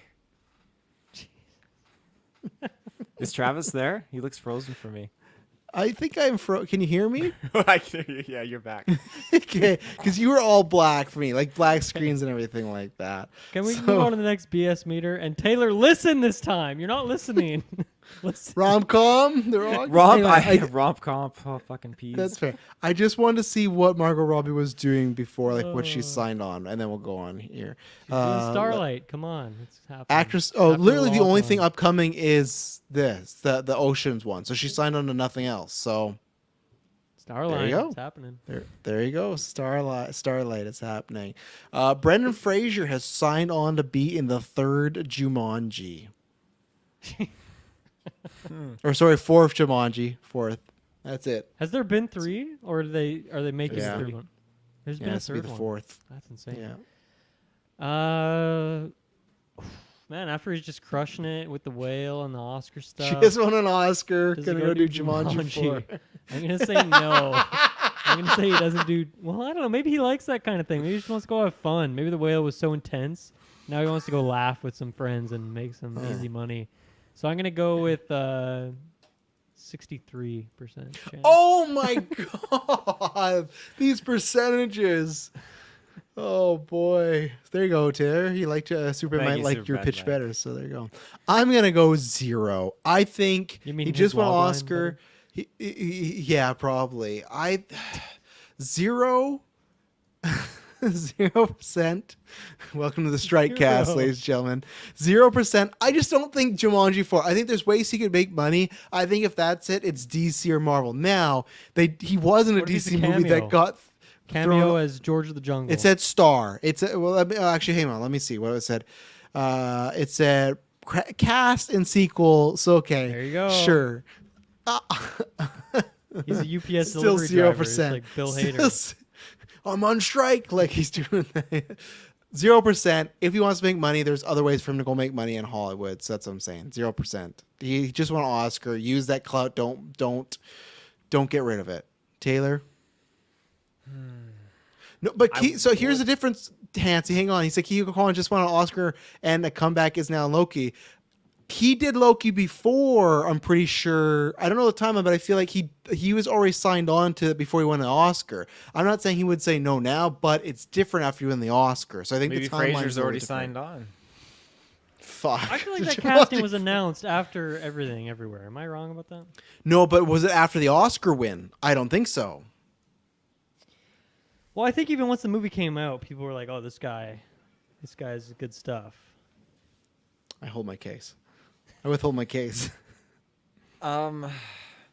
Taylor, I Jumanji could 4. actually see a Jumanji 4 with Brendan Fraser. I really, really could, just because I was not expecting that the next level, the third Jumanji movie, and they just whipped that out of thin air, and it came out really freaking quick, with all the returning cast members too. Which, aside from obviously the main one from the original, but I'm inclined to say I could see another Brendan Fraser mummy movie before we see him star in a Fuck Jumanji. yeah. Let's get that. That's the money maker right But there. then I don't necessarily see him rushing to do the mummy movie either. No.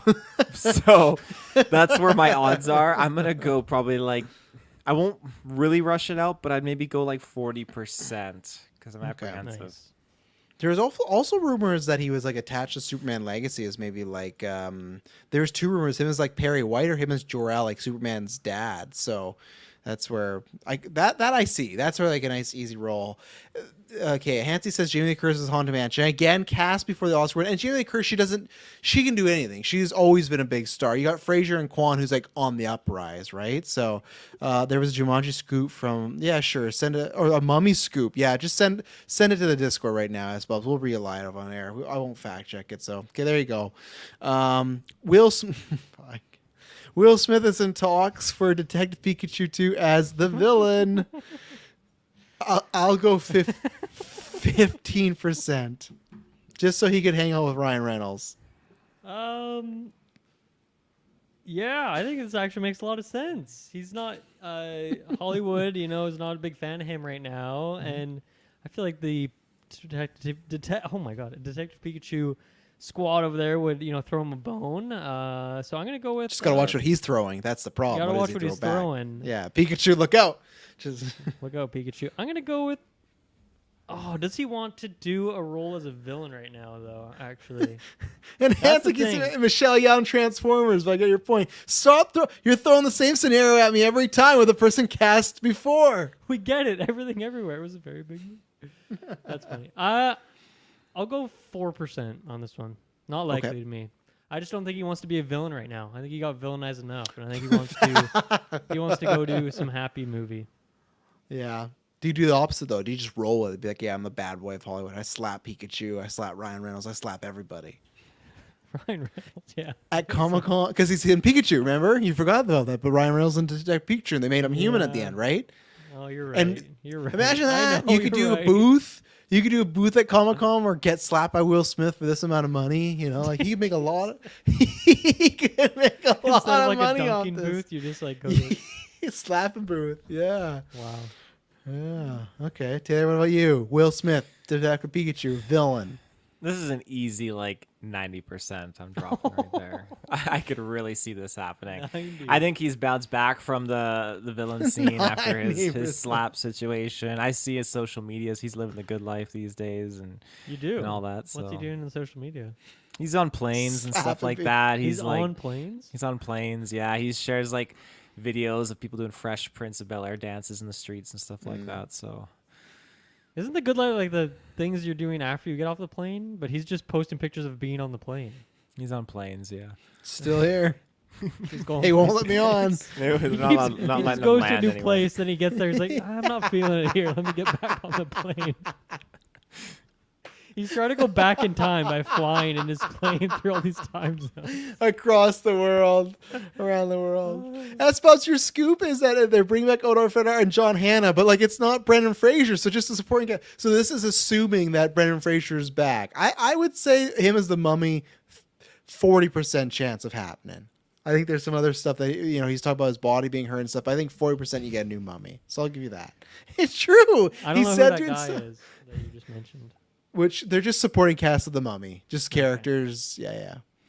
100%. To answer Superbad Mike's question in chat, Superbad Mike, I got you covered here. There is Pokemon that I always defer to. It was one of Brock's Pokemon. It's a Krogunk. It always like slap him out when he's like ogling over women.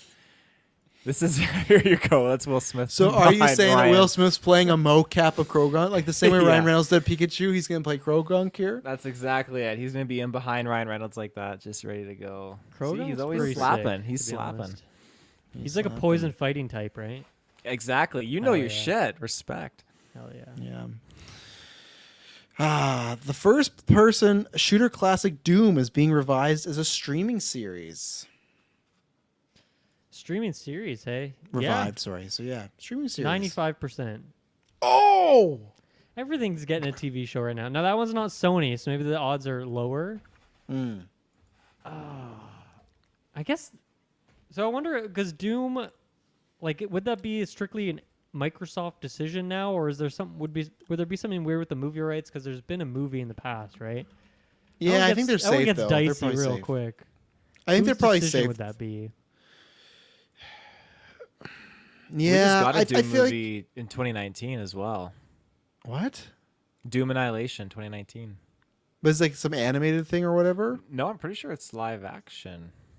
We got a live action. Oh, I think you're right. It's for so as it says, it's for Peacock, create hitters of the. I'm not sure if he's lying or not, but I think the rights would be fine enough now that they can get a movie out or TV show or something that's been so long. But there's a Doom movie. I It feel like is I live do remember- action. What the hell? Why- How come we we didn't gotta talk about that watch at this. all? This is We good. probably No, did, I and think we watched a trailer and it was awful, and we were like, none of us are watching this. But I feel like this might be a strike movie. This might be a movie that we're gonna retro at some point because Well, I guess we need to find out how that movie did. Taylor, you want to do some crunch some numbers there? Let's see. I'm gonna say 20% because obviously Dylan's right. Everything is becoming a series. I just feel like Doom. And I don't think it would be a movie either. I just think that's a video game that should be a movie. Now we have two that probably didn't do the grace, but like an actual good movie. I just don't know if there's enough chutzpah there to give it a whole 8-episode, 10-episode thing. So maybe it is a big world, but I just point you to Twisted Metal, which just released a show. it's It has the Peacock's biggest chutzpah. show. It doesn't matter if it's got the chutzpah. Yeah, yeah. I'll bump it to 35. I'll bump it to 35%. I need these I'll go- numbers. Yeah. I'll go like 65% that it could Go the happen. I whole way. really What's the full score? 43. Okay. Oh, audience score though, 15%. Yeah, the people are not happy with Go back it. up. Go back up. How many people have reviewed audience score? How many people saw it on Rotten Tomatoes? Audience score is 250 plus ratings. 7 only- reviews, only 7 official reviews. That seems pretty low. Wow, we could have got I'm in not really there. on Rotten Wow. Tomatoes much, but that does seem. Is there was it released box office or was it just a streaming movie? Ooh, let's see. That's what I was looking for. The one guy said it was in the movie theater. Wow, there's a Doom movie and I guess that was 2019 though. That could have been some. Oh no, it was that, direct to video. Yeah, October 1st. that makes sense. It earned 77,000 domestic video sales. I'm gonna go with like 7% on the show happening. Yeah, I'm back to 20 now. I just That's feel not like good odds if this there. thing came out and made no money and didn't matter, and us gamers didn't talk about it at all, the chances are low. The chances are low Yeah. that you spread this out to a series. In my mind, Taylor. Well, I think I said what, like 65%. I think is what I said. 65. That'll Wow, happen. okay. I think it could really, really happen. I saw here that it costed $4 million. That can't be right. Like a budget of $4 million to make this movie. It could I mean, be. I can't imagine Doom to be cheap unless it No. looks awful. I guess then it could be pretty cheap. But All right, and finally, ending on this one because anytime we've done the BS meter, this guy always comes up, and Dylan loves it because it's always this guy rumored for something. So, Henry Cavill in talks to voice Link in the Legend of Zelda movie. Just in talks. We know that it sounds like Illumination's developing a Link movie, a Zelda movie. So we know that's probably happening. That was a rumor a few months ago. So Dylan, Henry Cavill voicing Link. what does How about his it? voice even sound like? I can't even picture it in my head right now. Give me one of your Travis impressions. And not as need the Geralt, as himself. Damn it! I did Geralt. I can't do it because it's like he's. I need the Master Sword, Lois. Master Sword's mine. I need to save all these elves and Zelda. I go in the Geralt. So I feel like it's because he has his British voice, and I feel like he's just like a lower the British monotone. is a good touch because I could see Link being British or not being British. He's Hyrulean, but having that accent. I don't know. It seems low to me. It seems low. I'm gonna go with 11.3% on this. 1.3. I'm going with the big goose egg. I'm going 0. I think that not the disrespect to Henry Cavill's star is always climbing, but I think much like Mario, they will go after some of the bigger names like a Chris Pratt. So I think like Link will be a tier bona fide person. I don't know who, but I think it like honestly Tom Holland, like fucking The Rock. I think I could see Tom Holland playing Link easily could say that. So yeah, I'll say it's a 0 though. Put him as Ganondorf though. I feel like that could be a better fit, you know? Let's cast the only Nintendo black character as like Henry Cavill, a white guy. Is he classified as black? I would classify him as purple. Purple? He's like green. Green. What? Okay. Are you guys crazy? Taylor, search Ganondorf. Green, I actually think he is green in maybe one game, and one of the Smash like ultimate colors is green. But he's not like predominantly green. Pull up the first Google image, Taylor. The very first Google image. Not anything else. Just pull up the first Google image. Show us what we see. If it's green or purple, I'm not seeing much green or purple. He's looking green there. It's hard to get that big, but I gotta full screen this right here. Let's see. Okay, go back to that. Go back to that. I just full screened it. He's definitely green. That's a dark green. He is not black. There's no like. I'm sorry. Know, man. I don't see him as green. Like look at that. There's so many. Look at him in Breath of the Wild. He's green. That is green. Spoilers. If I text Kyle, Tears of the Kingdom, so I haven't seen that version yet. If I text Kyle right now and say, "Is this a black man?" He's gonna say, 1, why are you sending this to me? And 2, no. You gotta get a poll to see what people think. Risky poll, but yeah. Taylor. So I'm saying Henry Cavill's Ganondorf. That's what I go with. Henry Cavill's not going to be Link. I don't believe it. I feel like you need a really light voice to land your Link, like a really really light voice, like Bernie Mac. Yeah, really, really light. Like a kicked in the balls kind of light voice, like Timothy Chalamet. like something like that. Like first of all, I'm sorry, audio listeners. Come on, Nintendo, I'm ready for my audition. I'm saying, well, they can change it a little bit. Chris Pratt doesn't sound like Mario, but he gave a voice, right? So it could be something like that.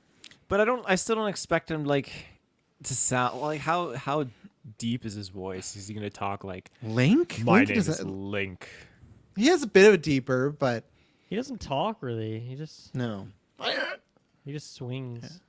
I mean, you need a voice for like Navi. Yeah, that's. Yeah. I mean, Mario doesn't really talk that much either, but of course they did that anyway. Mm-hmm, right? So they'll get a talker. Yeah. So there you go. That's BS Mirror. Let's take our second ad break. Talk about some of these other talks. Good to be back. We'll be right back. And we're back. So right now, I'm just going to wrap, because these are all a bunch of random ones. So you know what I'm going to do? I'm going to rapid fire. I'm going to pull a little trash tool here and give you what the quick hits was. I'm going to give you all the topics, and then you're going to talk about all of them or one that you don't like, okay? Or you don't have to talk about the one you don't like. So Blue Beetle, originally, a couple weeks ago, was tracking at 10 to 12 million open weekend. It's gone up to 30 to 35 million. So I want to get your final... Yeah, I want to get your final prediction number, because that's next week. The $1 billion list, I'm going to move to last. The strike update. They met last Friday. They could not agree on another meeting. So apparently the date is on both sides infinite right now when that's going to happen. The Marvel FX teams are considering doing a union to stop. Obviously, we talked about, I think a couple months ago, when that big report came out, right? Them being overworked and all these hours and everything like that. And then, like I said, I talked about it before, but Iger, Disney had a bad quarter, so they said they were going to be they're going to be cracking down on network sharing. So soon they're going to do like Netflix, where you can only have a certain number with Disney Plus, and that's the idea that they're going to start releasing less movies and more focused on quality, which is always debatable, and also budgetary things. They're not going to try. I don't think you're going to see an Indiana Jones that costs $300 million in the future until they're back to big Disney and stuff. And plus, there's been stuff that was floated around today that the Apple sale thing might still be the route they're going. So not that was not in the quarterly earnings report. I just think someone dropped that report and it's from a higher up. It's like a Forbes or something. I think they dropped that report because the quarters were down. So there's sniffing around that. So Taylor, go. What do you want to talk about there? When I first read the notes and I saw how you put like Blue Beetle $1 billion list, I was like, what the fuck? It's projected to make $1 billion. Huge opening Missed the weekend, comma. $1 billion. Yeah. I am down to talk $1 billion list because that's where I chimed into the Discord earlier and I could see some. Well, no, movies I there. said end with that one. Oh, end with that one. Then Blue Beetle. Let's start with Blue Beetle. What do you think? What's your final number? Jeez Louise. What is your final number on it? It went up quite a bit, almost like a whole 100%. Where do you think it's going to finish opening weekend wise? Because obviously lots of people got their eyes on this. It's not the DCU movie, but it's still a DC movie. James Gunn said this is a DCU character, so you could maybe argue, hey, if this movie does well, maybe these guys stick around. If it doesn't, kaput, they're gone. Well, off the hop, I don't see it doing very well. And I wish that it would. But I feel like it's going to get the exact same traction that Shazam 2 got, unfortunately. Same opening weekend right now. That's projections. Yeah, I think it's going to do opening weekend. I don't think it's going to break past like 25 mil. I want to say not even maybe like 20 mil, but like. So you think it's going to become below these expectations? The projections right now 30 to 35. You think it's coming below that? I think it's going to be below. I don't think it's going to get to the 30 range. Okay. Yeah, The meter I just don't sweep see it. at the box office. Meter sweep. Yeah, there you go. I'll go 28 million. 28. A little below, but not cracking 30. Let me just quickly look at Shazam's opening weekend. Shazam, Fear of the Gods, opening weekend. It's probably like 40, 50 million, wasn't it? Or maybe it was like 120. No, it was 120. That'd be massive. It was 30 million. Oof. What are you talking about? 120 million. Well, Fucking 120 Guardians was 2 a isn't bit low. pulling. Guardians 3 isn't pulling 120 million opening weekend. I'm gonna say 32. I'm gonna say 31. It's just gonna beat Shazam. No, I'll go back to 32. It's gonna just Shazam, eke it out a little bit, and hopefully good word of mouth starts Friday. The reactions drop. They are dropping reviews a day before, so that's not the greatest of signs. But yeah, so that's what I'm going to go by and see what happens. I think the Rotten Tomatoes score is probably going to be like a 60, 70, somewhere in there and stuff. So, and then, yeah, I guess then we can kind of put these all together, like the strike update, the Marvel Union thing, and these comments from Iger. What do you think about all this stuff?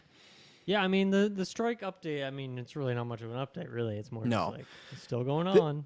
Yeah, it was just the beacon of hope that it was like, oh, they're meeting, because they were not talking at all, and then the studios were like, hey, let's do a meeting, and they had a meeting to discuss another meeting, and I guess that meeting just went so poorly that they are just not meeting again. So that's where it was, where it's like, oh, this, and again, I keep saying this because Labor Day is a supposed, big sort of, if we don't get it done by then, a lot of people might just kind of put their heels in the ground and stick even longer. So When is that?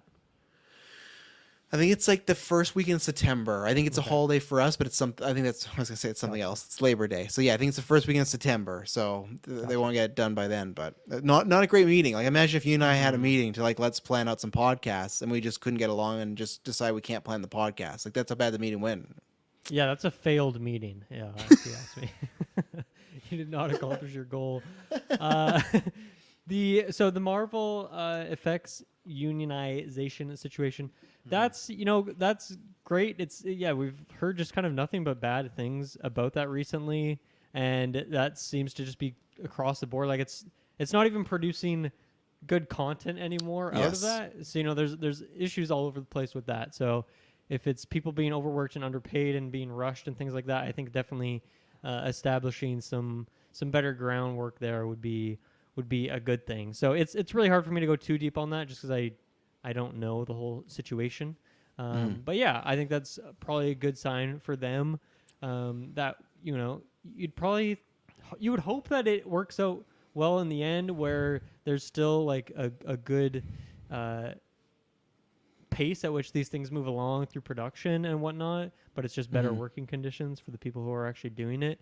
And you would think that probably does make a better product where people are happier and people aren't just overworked, because that just continually shows over and over again that it doesn't even work anyway. So that's all good. And then was there another item on the list? Sorry? Just those comments from Iger Day about they're cracking down the password sharing, and we talked about this a bit tomorrow, but they said that they're gonna be yeah. I don't because I think you told me recently that like Netflix, when they did that stuff, it actually increased their numbers, so it did work for them. But it didn't work for me, and I mean I'm the one who. That was a different situation where, like, my mom's the one who has a Netflix account, and me and my sister would just leech off of her, use that, and now I just don't anymore. But I'm the one who's paying these Disney Plus bucks, and so I'd hate to have to kick my poor mother off after all these years of Netflix that she gave me because of this password situation. So I hope that doesn't happen. But if they just saw that it worked for Netflix, then and their numbers are not great because these freaking CEOs need more and more money, then it's probably just going to happen. So buckle up, I guess. What about you, Taylor? I saw that earlier today, the streaming thing and sharing accounts, stuff like that. I think that's just ridiculous. I mean, fuck the powers to be. Let's fucking take them down. I canceled my Netflix because of this stuff. Wait a second though. Stop. So you were already paying beforehand, but you just canceled it because they just did the no password sharing, or did you get kicked off someone else's password? I canceled it. Why? You were already paying before, so what's the difference? I want to send a message. I had my dad and my sister both using it, and if they weren't able to use it, I was like, you know what? I'm going to send a message. And they don't have good stuff anyways on there anymore. They get like a couple good things like spaced out throughout the year, but nothing consistent. So if there's something on there I really want to watch, like I'll maybe resubscribe for a 1 month period, but I'll wait. Like you sent me that zombie live action survival show, which I'll watch, but I'll wait to time it with a couple other things. So I'm in no rush to watch anything on there. That stupid show. I gotta put that on my list though. Oh, it looks great though. That's the content I'm into. I'm like, yeah, right now I want to see, because I've always thought about that. So. But as far as Disney doing it, I think that's a bloomin' shame, and it's unfortunate that more people didn't rally to the cause. And what bloomin'? You haven't heard that term before? It's a bloomin' shame. I've never heard bloomin' shame. Is that your word of the calendar? Word of the day on the calendar? Because you've never used that in the whole time we've known you. No, it's a real thing. He has to look it up. Okay. I gotta make sure that I've never justified. heard bloomin' shame. Bloomin' shame. Ain't it a bloomin' shame? Yeah, there's a few mentions here. There's a song too. Did you recently move to the Wild West or something like that? It just How do you spell it? Did you just make it up on the spot? BLOOMIN. Okay, and what's the definition? Well, it's in the words. It's a bloomin' shame. It's unfortunate. Like it's a shame that is okay. I get it. I guess I get it. Yeah, when you think about it. It's a bloomin' shame. You know when a flower blooms? The shame is bloomin'. It's unfortunate. It's Did you not hear good. that recently? No, I heard it when I was young, and I just pulled it out of the okay. archives. So, yeah. Yeah, it sucks, but like I pay it already, so I'll keep paying it. No one actually uses mine, luckily, so it's just more of us using multiple accounts for like if it's like an Emily or me. So that'll be easy enough to streamline. I get it because like what Dylan just said, we talked about Netflix did it. It worked out. They gained like 6 million subs, so they're in a time where when these companies, and the same thing is their price. I think Disney Plus is going to be going up $3 as well. That's what's going to happen. Instead of this is how it fucks with us. Instead of them making changes, they'll just make movie tickets cost more. They'll make streaming things cost more. All that stuff. Instead of, oh, how else can we fix this? But yeah, let's just charge everything more and uptick that. So that does suck. I'm very curious to see what they can do because they dropped a lot of subs in India, but that was for a different reason. But they are dropping subs recently, so you never want to be. You can't always be going up, but we all have that. We talk about this podcast. Like you always are stale at sometimes, and you can't always be growing every single moment. But they've just had consistently a lot of drops. And I don't know what they can do, and I think it's just that you kind of got their core base. I don't think the Star Wars and Disney Plus things. We'll see what happens with Loki, but I don't know if they are now must-see TV events anymore. I think there's been enough mixed results from different people that they go, I can wait or binge these or these don't matter. So I think that's kind of their fault. But yeah, we'll see. And like the same thing with the movie thing, that makes sense to me. Like the budget's has always been like they should reel that back in. It's gotten fucking crazy, like certain movies. That's why Joker, even the Batman has a smaller budget compared to a lot of other ones. COVID ballooned it, but it was like originally $100 million movie, which is like a lot. Like that's just like $30 million more than the new Turtles movie. Now COVID, like I said, just ballooned it, but they gotta watch themselves and. So yeah, I think they're making the right moves. I think it's not going to be as simple as they think, but yeah, I don't know what Disney Plus can do now, and I think they might just have it as more as like a home now. Like even Paramount, they lost a bunch of money in their streaming service, so I wonder if a lot of these streaming services are going to get more just to be libraries back to instead of having lots of premiere stuff. But who knows? They might try. Paramount lost money the moment they did that god awful Halo show. For me, I've been curious lately because I did cancel Paramount because they obviously hiked their prices, and I did cancel Crave because Crave it's periodic. It's always expensive though. Yeah. But I was curious though because we're at a point now where obviously I didn't justify getting cable because cable was overly priced, and you could just do all these different streaming packages. The streaming packages were like super cheap. I think Amazon's still like $10. I still have Amazon Prime.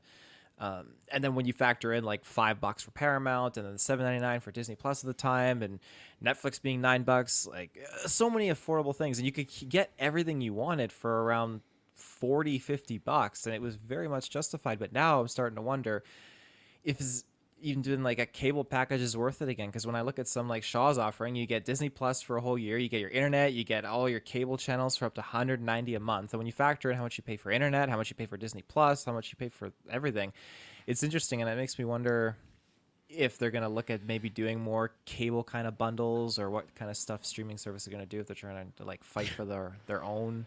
Back to cable. You never know. Yeah, I think you'll get more bundles. I think that will happen now, is the way that streaming hasn't exactly panned out. But it's tough with the cable, like Shaw and Telus, because sometimes they have just bad logins, or like you got to use it this certain way. Like I know my mom, I think it's like, oh, you have it, but you don't have it like on an internet browser, one of them, and it's like, well, I don't want that. Like I want access to it anywhere. So, and even then, there's still some things you have to pay for. So I got Netflix, Disney Plus, Amazon, because I have Prime, it's always going to be there. And that's it right now. I just canceled Crave, Apple Plus, and what was it? Apple Plus was a free trial that just kind of slipped over. And then Paramount as well, because Paramount, same thing, was a trial, slipped over. It's fine. I used it to watch all the Mission Impossible movies, got my use out of it, and good to go. So, yeah.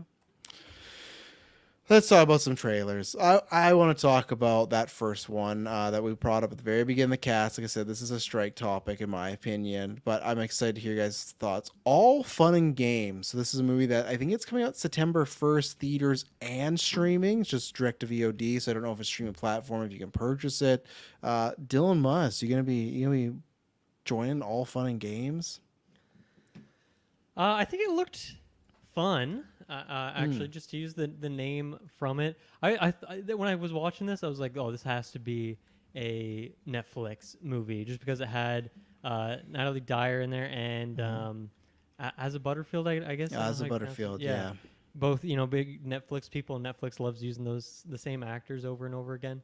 So I was surprised to see that it wasn't. But yeah, I think it looks like fun. I would definitely watch this, but you won't catch me at a theater to see it, and I don't really know where it is streaming to, so I could see myself checking it out. I'm curious to see when it comes out, because that the April of Darknesses of the world, that the Espos of the world are going to see this thing, and I'm excited to see their thoughts in the Discord and see if it's one that I should put on my list or not. But yeah, I don't think I'm going to be testing the waters on it. But yeah, it seems decent. Looks fun enough. How's the opposite? I thought this thing looked dreadful. I thought this thing was making Ozzy Butterfield look not great. I feel like they're just setting him up.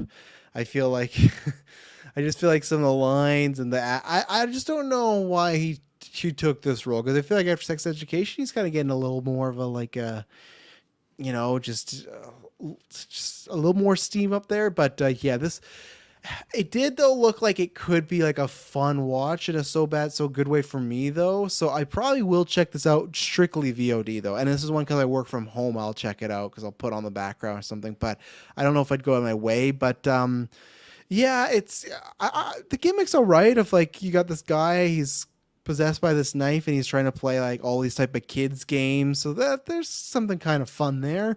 I hope it's like a nice brisk hour and a half. I think anything over that is too much, so maybe for me it's just not a great trailer and there's something there. I like that Natalie, so that's a good sign.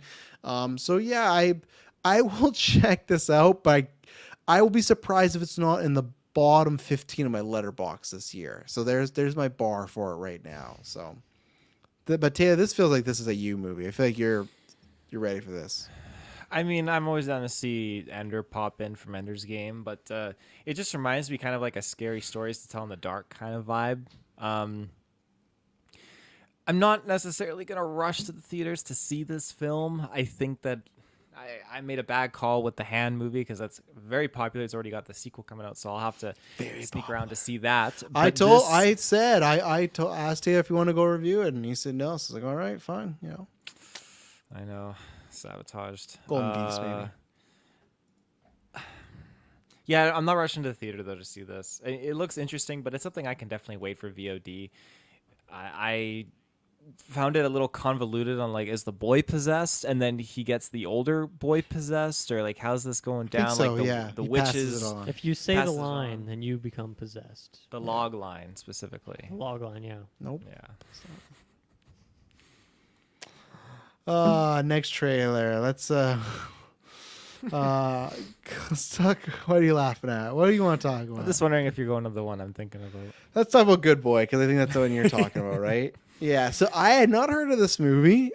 This is right up my alley. As people know, like that's what we plan to do with our movies. We like to want to make some weird stuff and everything. Taylor dropped this in the Discord. Check the Discord. The log line in this movie is, woman meets man, falls head over heels, goes to spend a night with him, finds that he has a dog, but the dog is a man dressed in a suit that's pretending to be a dog, and then they lock her up, which I was very happy when I was watching this trailer, because I was already mad, because I was like, why won't she just leave this guy? And then she tries to leave and it's locked. So it all answered my questions right away, because at first, like, there's no stratosphere where I'm dating someone. I go back, doesn't matter how perfect this guy or gal is, I go back and their roommate is pretending to be a dog, and he's in a full dog suit. That's it. That's I'm done with it. You walk in and you're going home with Emily, and deal sealed right here. Night one. Yeah. This is gonna be a great freaking night. You walk in. If her best friend Kirby is walking around in a dog suit, no man, I'll bypass. Do you wait to hear what she says, or are you just out immediately? Like, what does she say? Like, you need to treat her like a dog. No, I wait, because the only thing that can say this is, I got you. But if it's not that, if it's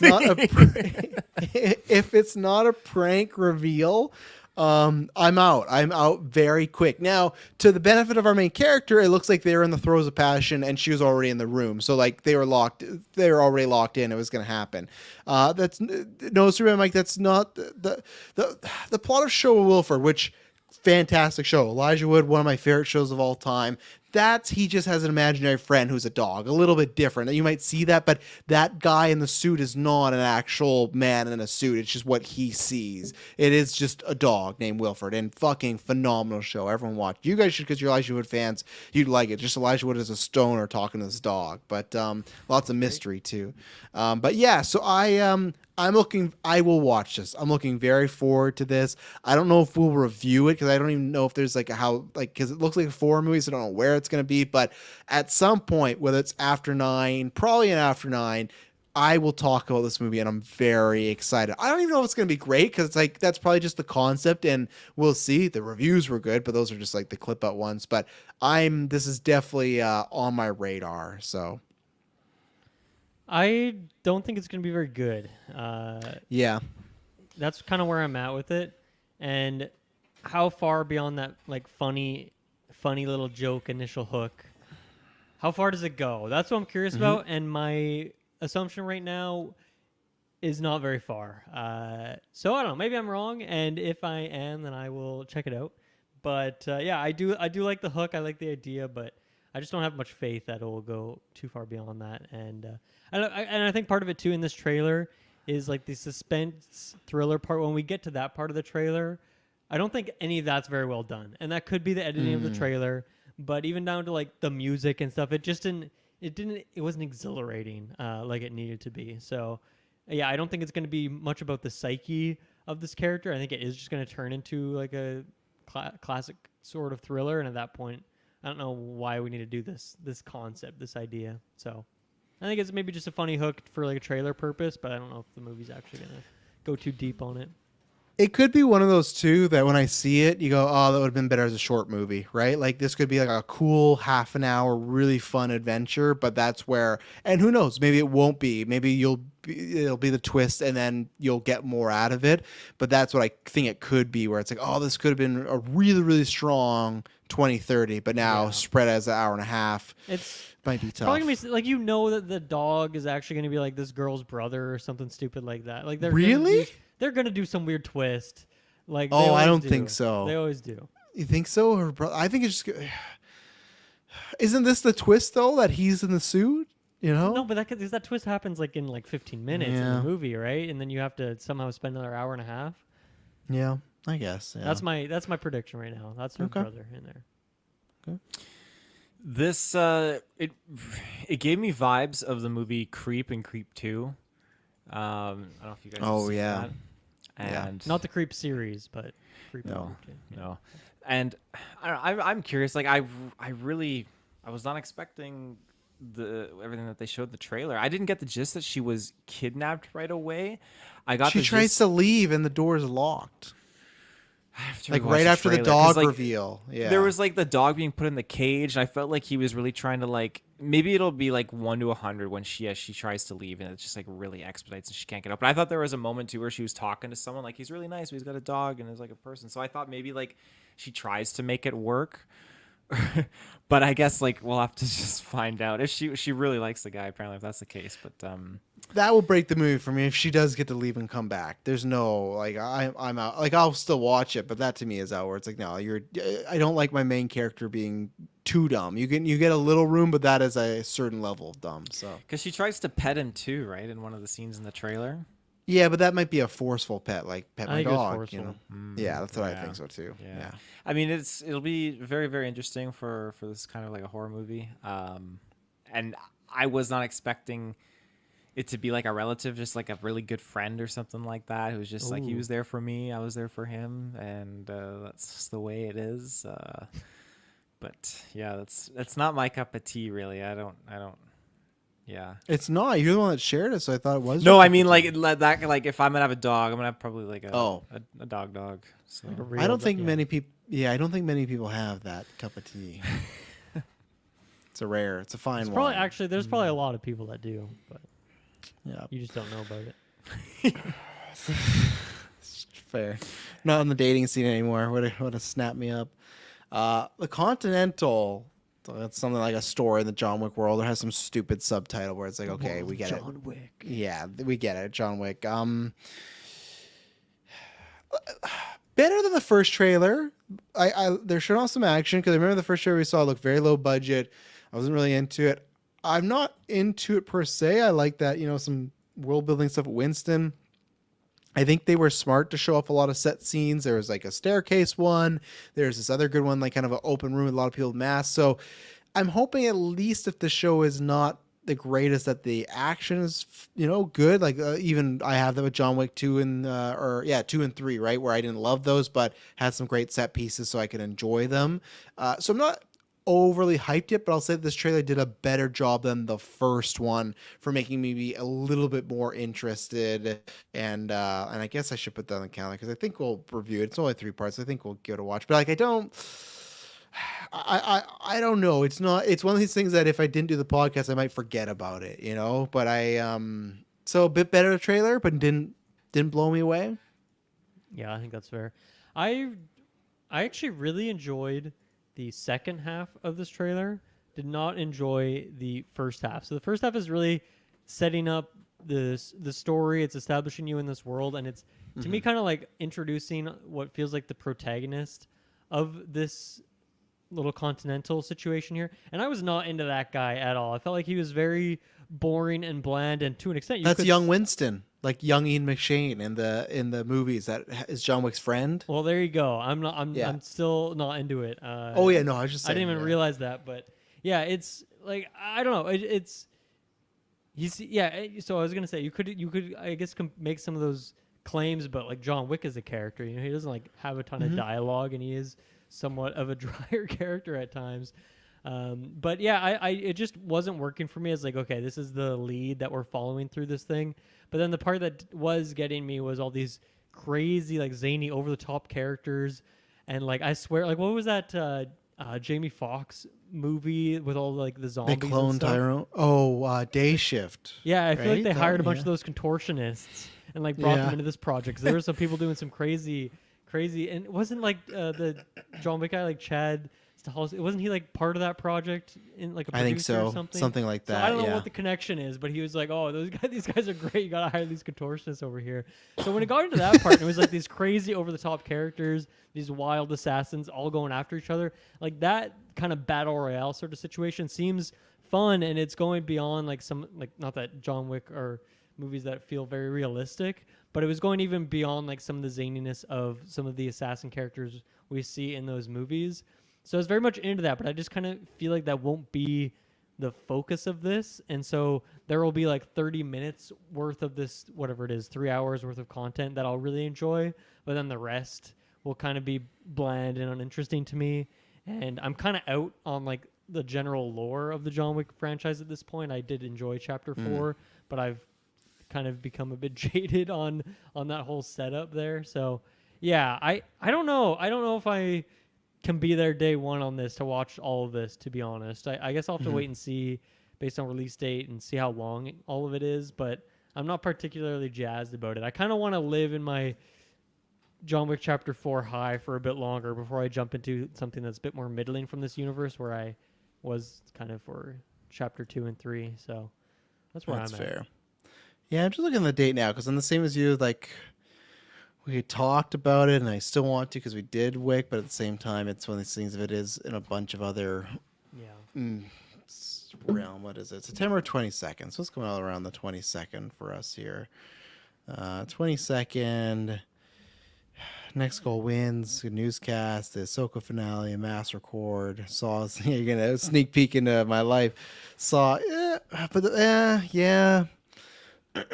I don't think so. Maybe I'm not gonna promise it to you anymore, listeners. Because so the first week's fine. So maybe we can just check it out, or maybe we'll talk about it at the end. But then the second week we got Saw X, and then me and Taylor got the Boys prequel. Me and Taylor, I think, are definitely. I would choose the Boys prequel over this prequel, right, Taylor? Oh yeah. Yeah. Yeah, and we got Saw, so that's also happening well. And then the week after that's the Loki debut. So, yeah, I think Got a lot of games to play too in that time span. Yeah, I don't. Well, I don't know what else is coming out. I know Starfield's beginning, but I don't know what's mid. What's another thing that's big mid September? It's just Starfield, but I'm going to spend 1 million hours. Okay, playing that's it. fair. That's fair.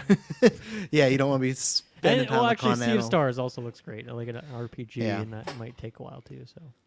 So yeah, I might count us out of that one. Maybe we'll watch it all and maybe we'll talk about it later. But maybe it's also something that I'll just wait for people to tell me if it's worth it. Because maybe hey, day one it comes out and everyone's like, hey, those trailers all right, but the show real good. Go take a look at it. So yeah, maybe not. So I'm sorry to disappoint anyone that was like, oh, I can't wait to get this review. But also other reviews out there. Taylor, Continental, how are you feeling about it? I mean, it looks like a really, really good time. I'm absolutely interested to go and watch it, but I'm not sure if I'm gonna, like you said, like if we're gonna have time to really like do a review. Like Yeah. opening night, As soon as it drops on my TV, I Midnight. probably won't. Yeah, midnight. I'm not staying up necessarily for midnight. This is something I would thoroughly enjoy having it in consecutive play. Was it releasing like in parts, or was it Yeah, it's a releasing all at 3-week once? thing, I think. It's a So 3-week you could thing. you could Okay. just wait till it ends and then watch it all the weekend it ends. You know. just Yeah, binge it. I think I'd prefer to do that. That way I can just enjoy the full story, and then we can talk about it on After 9 because I'm sure everyone else will have watched it by then too. Yeah, that might be a better one after 9 because some people might have checked out, or maybe no one will. Who knows? But and then finally, Fair Play, my favorite trailer this week. This is amazing. So this had premiered, as it said, TIFF and everything. Like, it premiered a lot of places.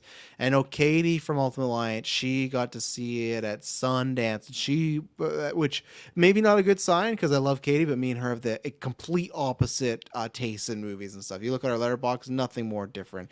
Taste in that Star Wars, so maybe it's not a good sign. But not just her. I've heard from other people too that saw it at Sundance. That was really good. I'm always down for like a sexual thriller. We don't get enough of them nowadays. That's a lost art and genre. And yeah, I liked You what was could be the going one on to here. bring it back with your movie projects over here. I want to. I don't think we're. I remember because I told Kirkland about a movie, and I said, the world's not ready for that one. I do have one, but the world's not ready yet. So one day. But yeah, I thoroughly enjoyed the trailer, and this is going to be a day one watch for me. Not in the theaters. Don't need to see this one in theaters. It's that's just like a time thing in life. I don't have time to go sit 2 hours of movie for this one. But I think it said October 13th is when it's dropping on Netflix. This is one not on Netflix, which is kind of funny. It's not a Netflix original movie. They bought the movie, and I feel like it feels like you kind of feel that. I feel like you can see the differences sometimes when they make a movie, and then I'm not saying there's not great Netflix movies. There is, but there's sometimes there's just something about them. It's like a camera aesthetic or something like that. Just Yeah, like and a lens budgetary filter. thing. There's just something with it, but this feels like a movie. So, and All Ehrenreich, I liked him before Solo. He was really good in Oppenheimer. So I like that this is kind of like a good mini summer for him right now, like trying to make a good comeback here. So yeah, I liked all the dynamics. I thought it was a very well cut trailer as well. It was not too long, very to the point. Showed you like many like little scenes of things. I don't think I saw too much. It was maybe on the verge of that, but I think they pulled away. I think they're gonna probably leave some of that like back half away. So no, I'm looking really forward to this. I don't think it's gonna be a Golden Geeks or anything like that, but in a fall when we could have Dune delayed and all these things, this could be a good one for me. Just be okay. This will be a fun Friday night watch with Emily and stuff. So I'm looking forward to Fair Play a lot. It's bumped up. I don't know if it's in my most anticipated top 10 list, but it's probably 15, 20 somewhere up there. And like I said, I've heard good things. So Where are you at, Taylor? Oh, I'm always down for Alden Ehrenreich, but I do think that the movie focusing on him being promised something and not getting it is going to be very, very interesting, just because that person promising it is his love interest. So,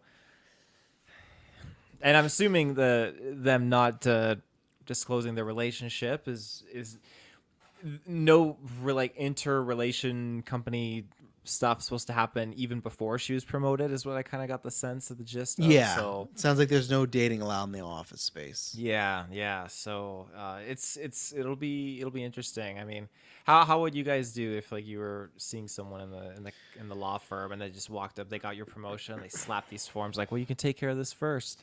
What are you doing? I'd probably be about as salty as Sir Alden here.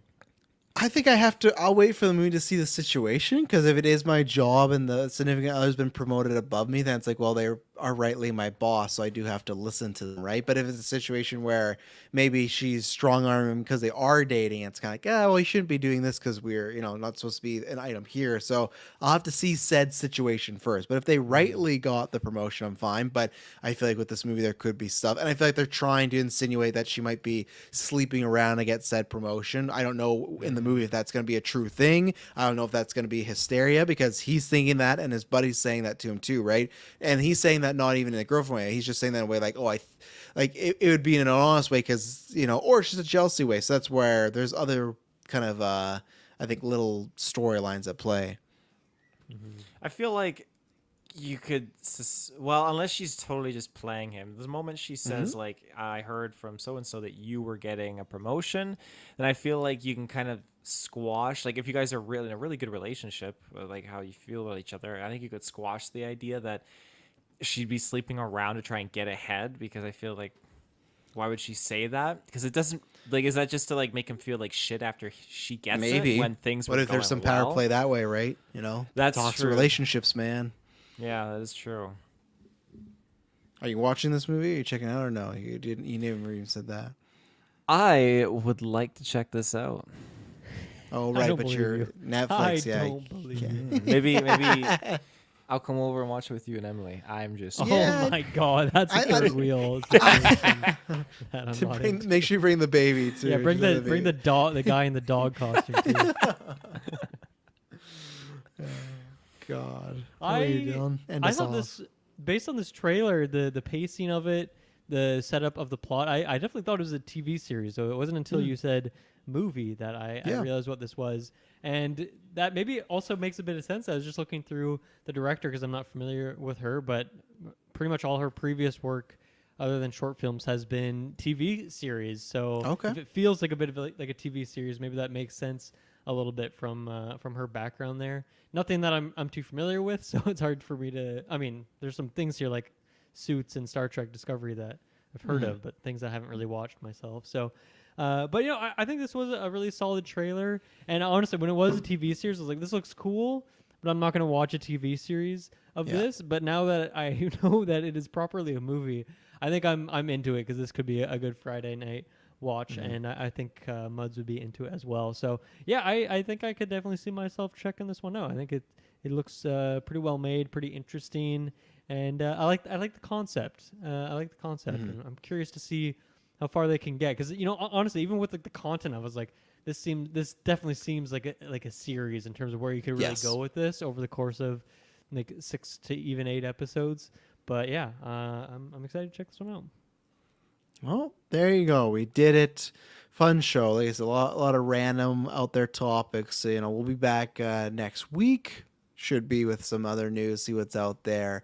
And we promise. Thank you everyone in the live chat for joining. Thank you everyone that listened after. Hope everyone has a good rest of their week. And we promise when you hear from us next, it'll not be boring.